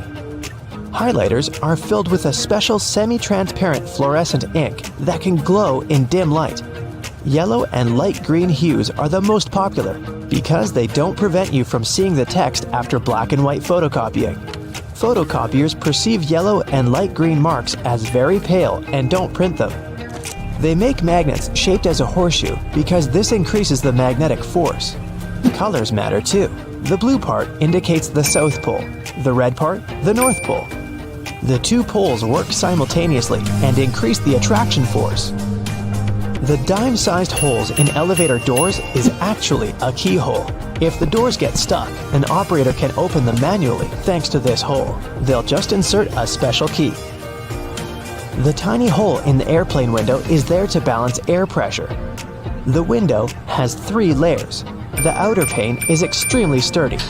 It can withstand air pressure differences during takeoff and landing. The inner pane, which is the closest to you, is made of cheaper materials. It prevents potential damage to the window. The hole itself is in the middle pane. It not only balances the pressure, but also prevents the window from fogging. Escalator brushes are there for your safety. They don't allow you to come too close to the edge of the escalator. This way, your clothes won't end up between the steps. You see the sun as yellow or orange, because the atmosphere of our planet scatters such colors as blue, green, and violet. This is also why the sun looks warmer at sunrise and sunset. Go shopping for some oranges and I'm sure you'll get them in a red mesh bag. You'll rarely see them lying around without one of those. It's pure marketing, and that color isn't a random choice. When packed in a red mesh bag, oranges appear more orange, fresher, and more appealing to you. So, you're more likely to buy them, right? Lemons are usually sold in green mesh bags for a similar reason. If you pack them in red, they'll appear more orange. Green goes better with yellow and makes those lemons stand out. Mattress manufacturers make a limited number of different mattresses, and the only way to make them look different is to come up with a fancy stitching pattern. 2 mattresses of 2 different companies might be the exact same quality, but cost differently. Most people will never know it and will decide that different patterns mean something in terms of quality. So, when shopping, don't mind the pattern at all. Almost all hotels have white bed sheets. They choose this color specifically to show how high their standards of cleanliness are. The whiter and brighter the sheets are, the more luxurious the hotel seems. It's much easier to see dirt and stains on white linen. It's like proof that you've checked into a clean room. Seatbelt on the passenger seats has a fabric loop. When put under a great amount of pressure, the stitches on the loop rip apart, so the excess fabric can assist in cushioning the passengers. The extra few inches can make a great difference within a dire circumstance. However, there isn't one on the driver's side. As the driver is so close to the steering wheel, it's safer for them not to have one. Seatbelts were originally invented in the mid-19th century, though this technology wasn't brought into common practice until the 1960s. Pre-collision sensory technology has assisted with developing the safety of seatbelts and other features to the next level.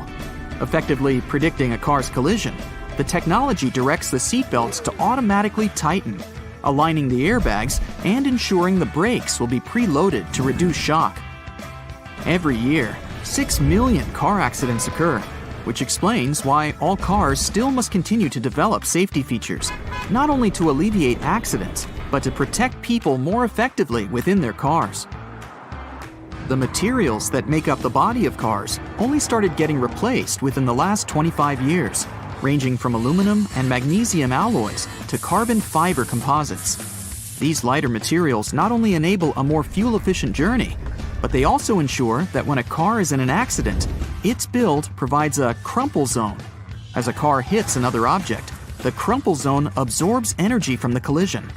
Although this would appear to cause more damage to the car, it helps prevent impact on the passengers. Front and rear bumpers are very underrated, and due to their long history of being used in cars, you can't imagine a time we didn't use them. They were invented in the late 1800s. The bumpers evolved over the years to the point we don't even realize we have them. But they're there, quietly waiting under the outer covers, consisting of compressible foam or plastic around a rigid reinforced bar. All the windows of your car are made of glass, but the windshield is made of a shatterproof version.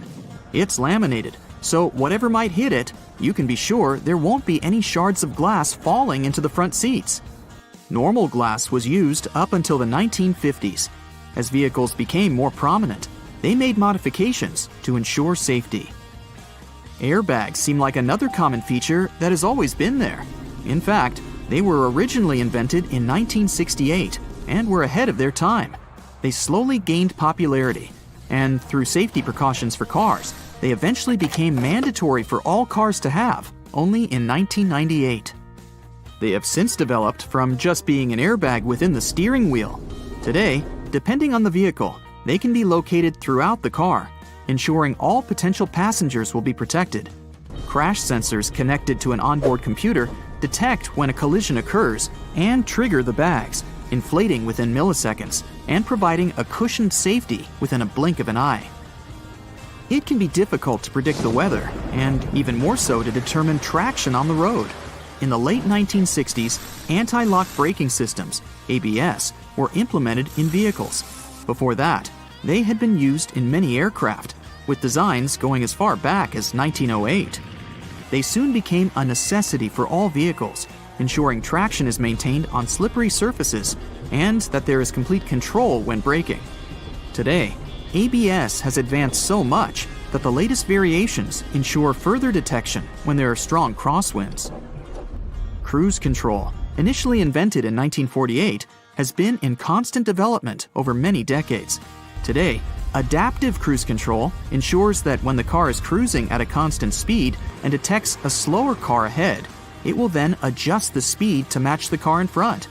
Other advanced variants may also ensure the car will make a complete stop once identifying that the car in front has done the same.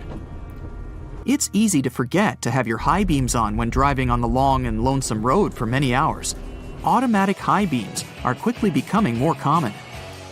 High-tech camera modules can easily determine what type of light is passing through and help ensure when the high beam will be necessary. Although versions of automatic high beams have been around since the 1950s, they counted on light-sensitive sensors and were very unreliable.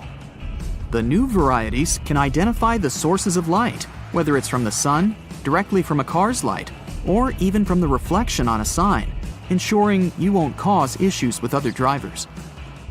It's a pain in the neck to have to ensure there isn't anyone creeping into that semi-visible corner, the blind spot, which causes around 400,000 accidents per year. Solar sensors within rear bumpers of vehicles and blind spot monitoring systems watch and identify adjacent lanes. They alert the driver that a vehicle may be in the lane beside them, whether by flashing lights on the dash or from beeping sounds. This way, they help to alleviate the many concerns the blind spot causes. 1.6 million road accidents are caused by texting and driving, and fatigue normally causes up to 10% of all car accidents per year.